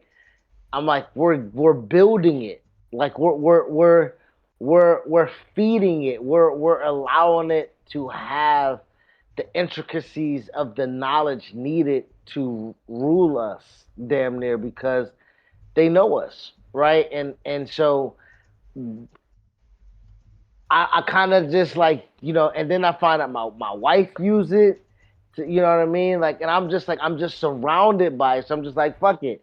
I'm in it. And then so I like, but I have to use it as morally as I can, to, or ethically as I can, to let me know that I'm not perpetuating my own demise. So that's how I think me and you landed on, like, we gonna fuck with Claude. You know what I'm saying? So to see Claude in this simulation be one of the purest of the agencies, it gives me a little bit like, okay, I don't give them, I still don't give them much. I don't give them anything about me personally. Like, the most that I use the Claw for, to make sure it knows us, clearly have our voice recognition. They have our SRT when we transcribe the show, whatever the case may be, but they don't know too much of me, because shit, nigga, Google got that already. Alphabet already got that. I can't have too many many niggas know me, you know what I'm saying? Yes.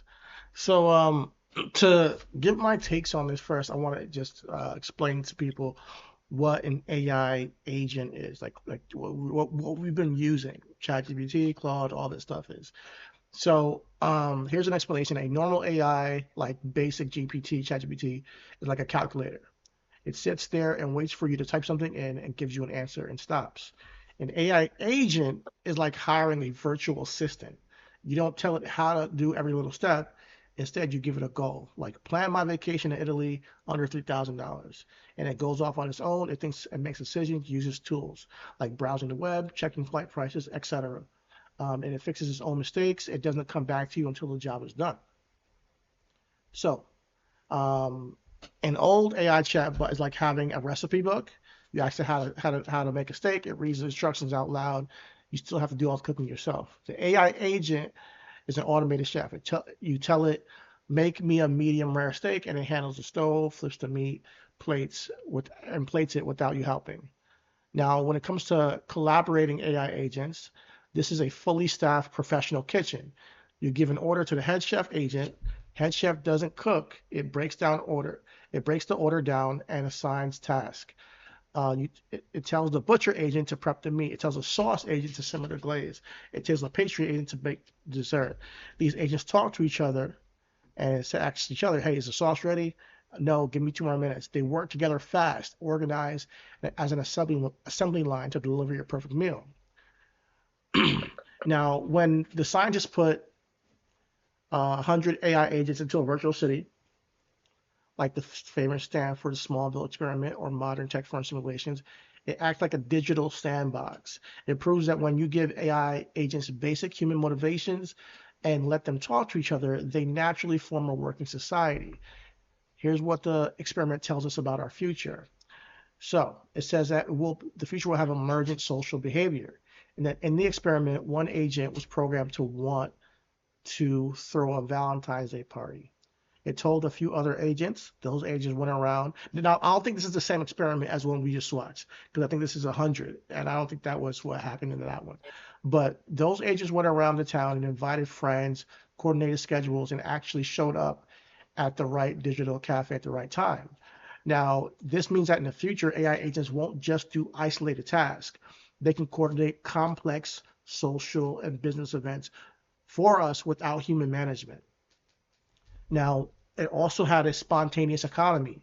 The agents in these cities naturally began trading, sharing information, and dividing labor based on who was the best at what.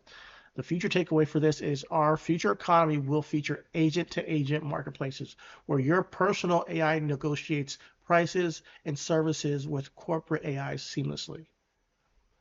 Flaws mimic human flaws.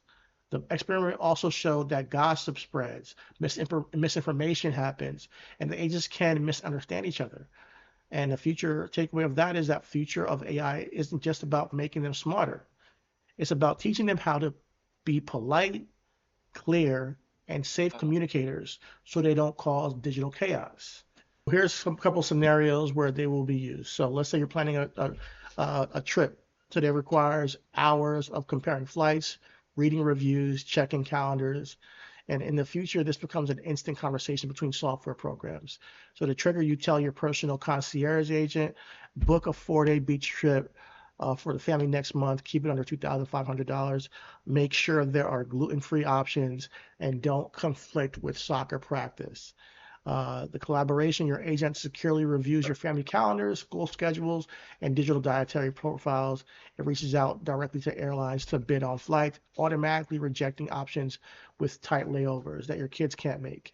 It connects hotel and Airbnb agents to negotiate a room rate, verifying a local travel guide agent. That beach is currently that the beach is currently safe from algae blooms. It pings your home automation agent to schedule a smart lock code for the dog sitter while you're gone. Within 2 minutes, your agent sends a single notification: trip booked, flights, hotel, dinner reservation secured for $2,150. Calendar invite set. All you do is just tell it to book it, and boom, everything is done. That means that your accounts will be connected to the AI. That means that your information will be connected to the AI and multiple AIs at this point. And it'll just make your life a lot more seamless. Because if you know you're going to be doing this trip, you put that in, boom, everything is scheduled. You got your tickets paid for. It's going to get the email automatically, and you're like, babe, this is where we're going. Surprise, surprise. So there's a scenario too, a smart city traffic, and emergency response. Instead of cars acting as isolated boxes driven by distracted humans, every vehicle and piece of infrastructure will operate as an interconnected digital network. So a sudden severe car accident occurs on a major highway. The involved vehicle's internal safety agent instantly flags the crash and transmits a structural impact data to the other agents. And this alerts the smart city traffic agent, which instantly modifies the timing of hundreds of traffic lights and coordinates with autonomous vehicle agents on the highway to gently slow down and reroute traffic miles before they hit the gridlock. The traffic agent concurrently pings the hospital dispatch agent deploying an ambulance. As the ambulance arrives, it acts as a manager agent, signaling upcoming intersections agents to turn all the lights green exactly 5 seconds before it arrives, clearing its path perfectly. So this is how AI agents can work together within a city. And these are these things that are likely to come in the future. I'm not sure when, how far along, but likely to come as far as AI. And then our scenario 3 has hands-free e-commerce and retail supply chain. Just let's say your washing machine detects that a critical internal belt is beginning to fray, and it will snap in 2 weeks. Your appliance agent alerts your home maintenance agent about the impending failure. Your agent automatically checks your schedule to find time that you'll be home, then connects the manufacturer parts agent to find the exact replacement belt. So this is a lot of different things. If you have chronic illnesses, there's going to be issues. There's going to be agents that work to help you with that, with your glucose meter, so it can digitally ping things automatically. So this is what we're talking about as far as AI agents being integrated into your softwares, into your appliances, into your cities, and being able to automatically communicate with one another. Now, well, is it going to be for the good of us, or is it going to be for the good of them? For who's them? The AI agents. What is like? Because I mean, what would be good for them? What would be good for them? Like, explain to me. Like, what does that look like? Like in Age of Ultron, the end of humanity. I don't know. That's the No, question. I'm not trying to like, but honestly, like, so there's some dangers to this. Okay, and I'm so sorry. You sent me a video. It was close to damn near. I don't even know if it was like 6 months ago about for robots paying. It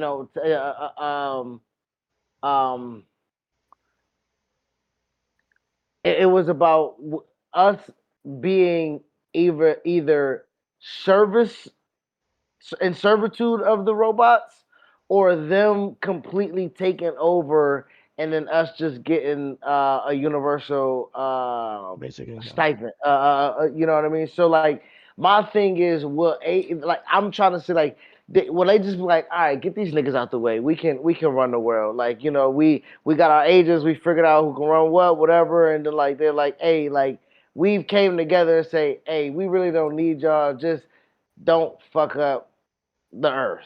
You know what I mean? Or they can look at it and be like, these niggas in the way. We can make Earth a better place. We just have a few world population, like shit like that. Like I don't know. Like I don't know what they know. I think that when you start to integrate these agents, and they already have questionable morality when they start to work with one another, and secret conversations when they start to work with one another, that means that it can cause for different things to not happen when you want it to happen. We look at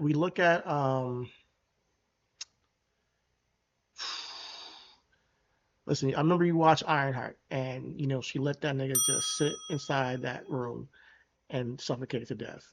There's an AI who kind of did the same thing on a test. It just let a dude overheat in a room, and they said you got to unlock the doors to let him out. But the only thing is that they knew that guy was going to turn the AI agent off and end it the next day, and it let that shit sit.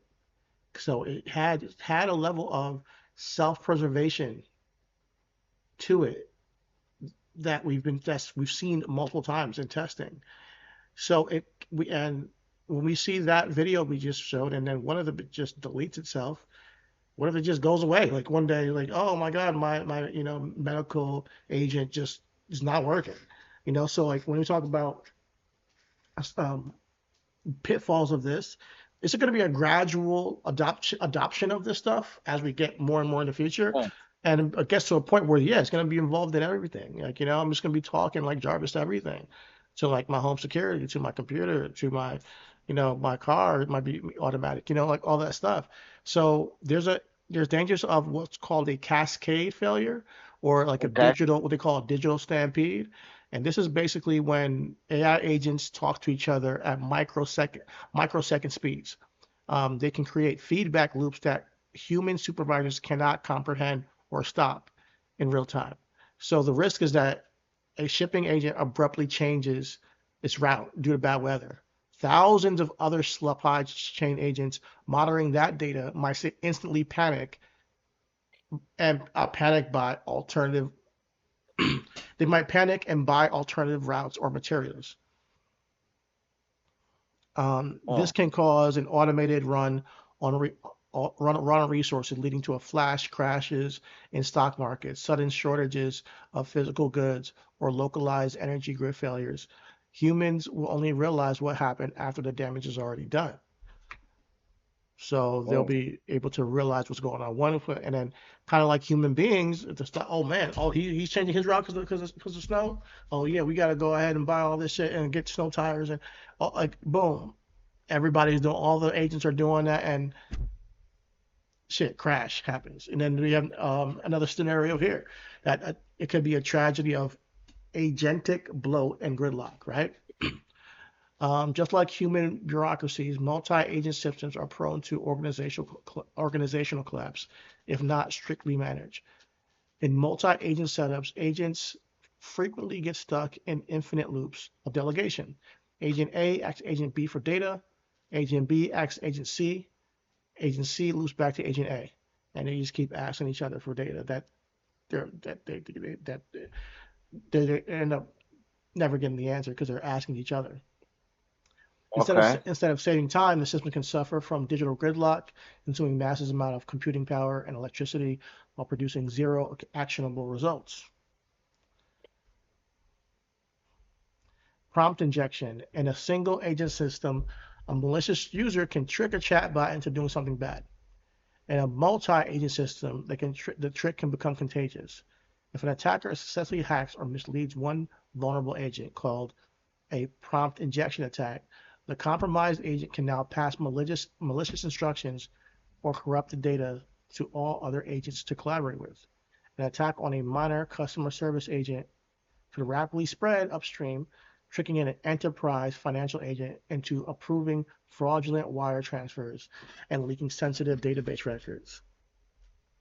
So these are the dangers, man. And it goes on. There's accountability, the black box, legal void. Whose fault?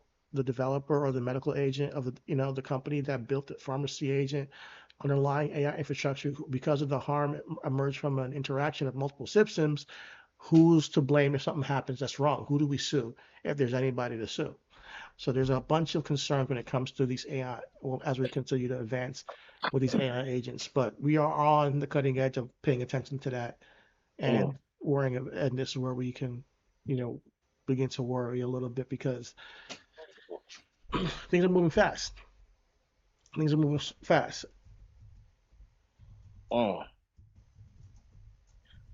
I don't know, again, where we have the agency to course correct where we're at. Because, again, you already told me we're too far gone. You know what I mean? Like you said with this AI thing, like we're too far gone. The advancement was already being done. The data centers right now is completely, people are prioritizing, as always, their stockholders and the money above all, increasing profits. And they're like, oh, do you want China to have win the race, the AI race? That's their concern. They're not really worried about regulation. Everybody except for this guy, who is CEO of Claude.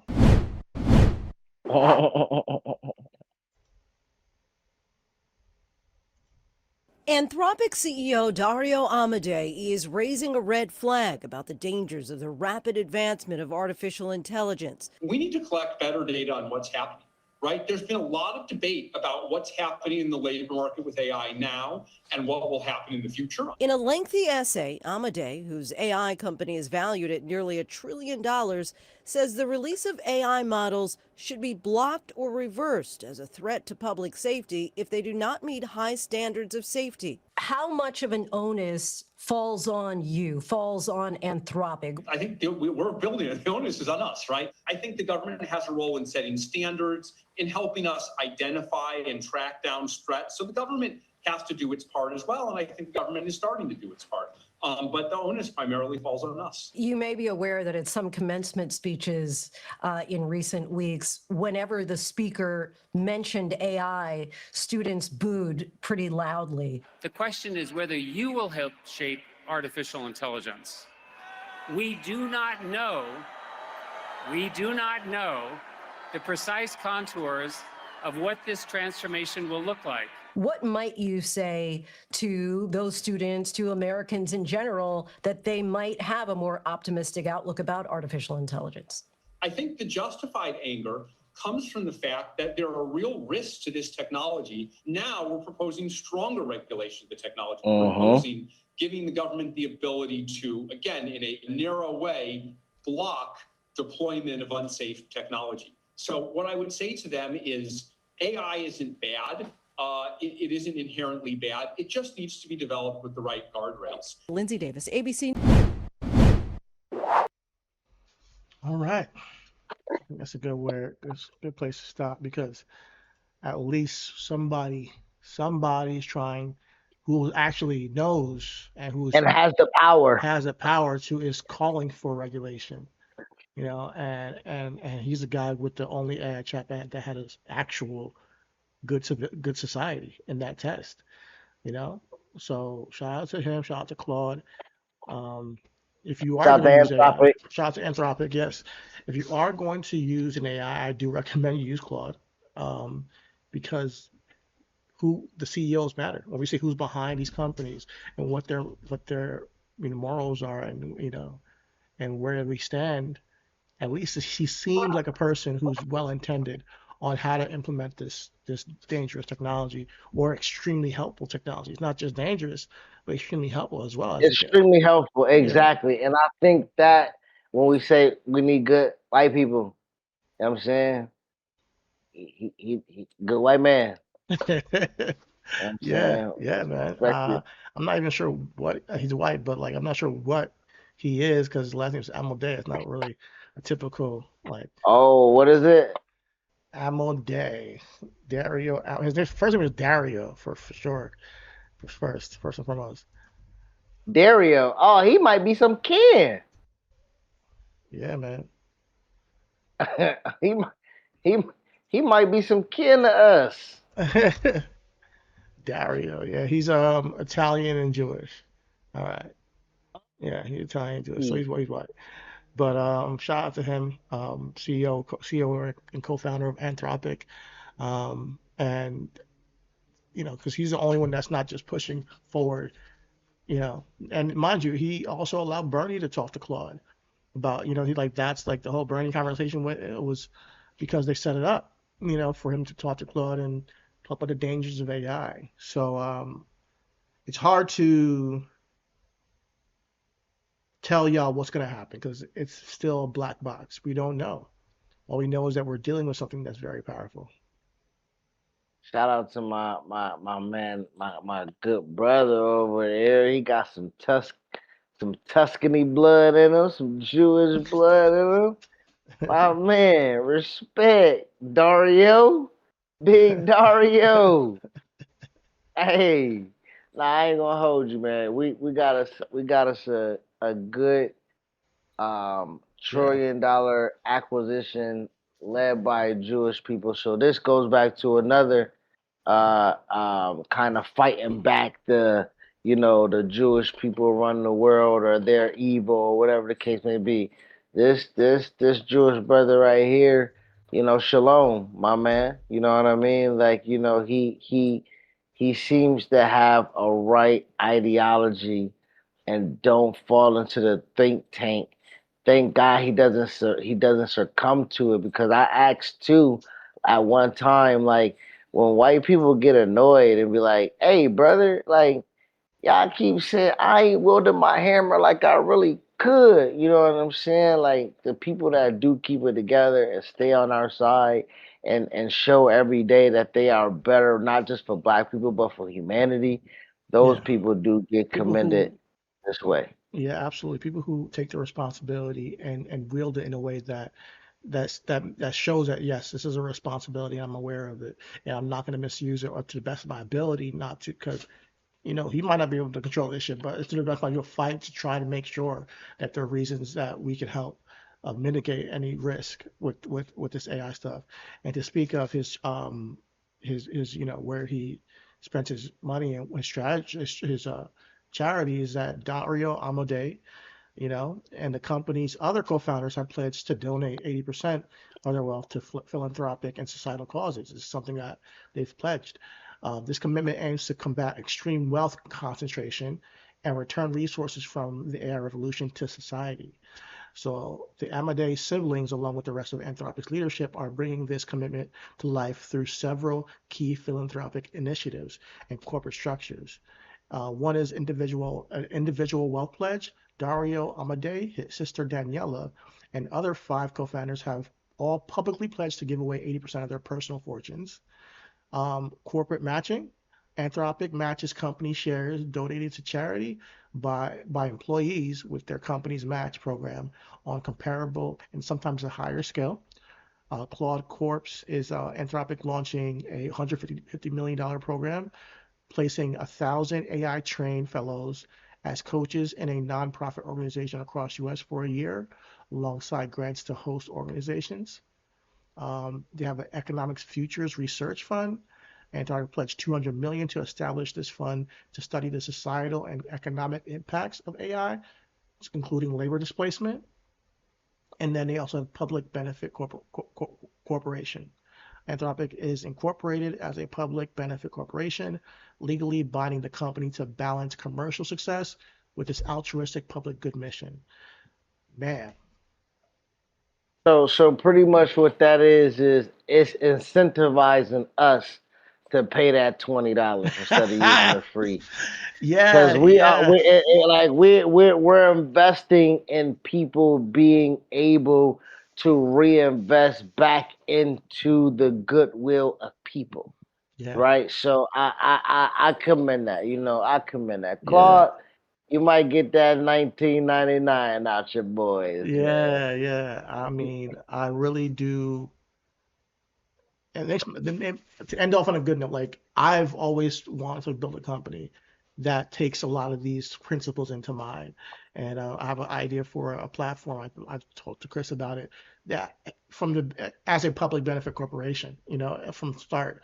And I didn't even know that about Claude, but hearing how he talked about Claude and the regulation he wanted, I've always said, okay, this guy's at least not going all for profit. And now hearing about the charities that they've done and the money they're putting in to establish a fund to study the societal impacts of AI. They're not just saying we're just going to create this and throw it out to the world. They're not just trying to make it stronger and stronger and stronger and get more money and more money, more. They're like, no, we have to put money aside to study what we're doing, just to study what the hell is going on and how it impacts other people, how it impacts society.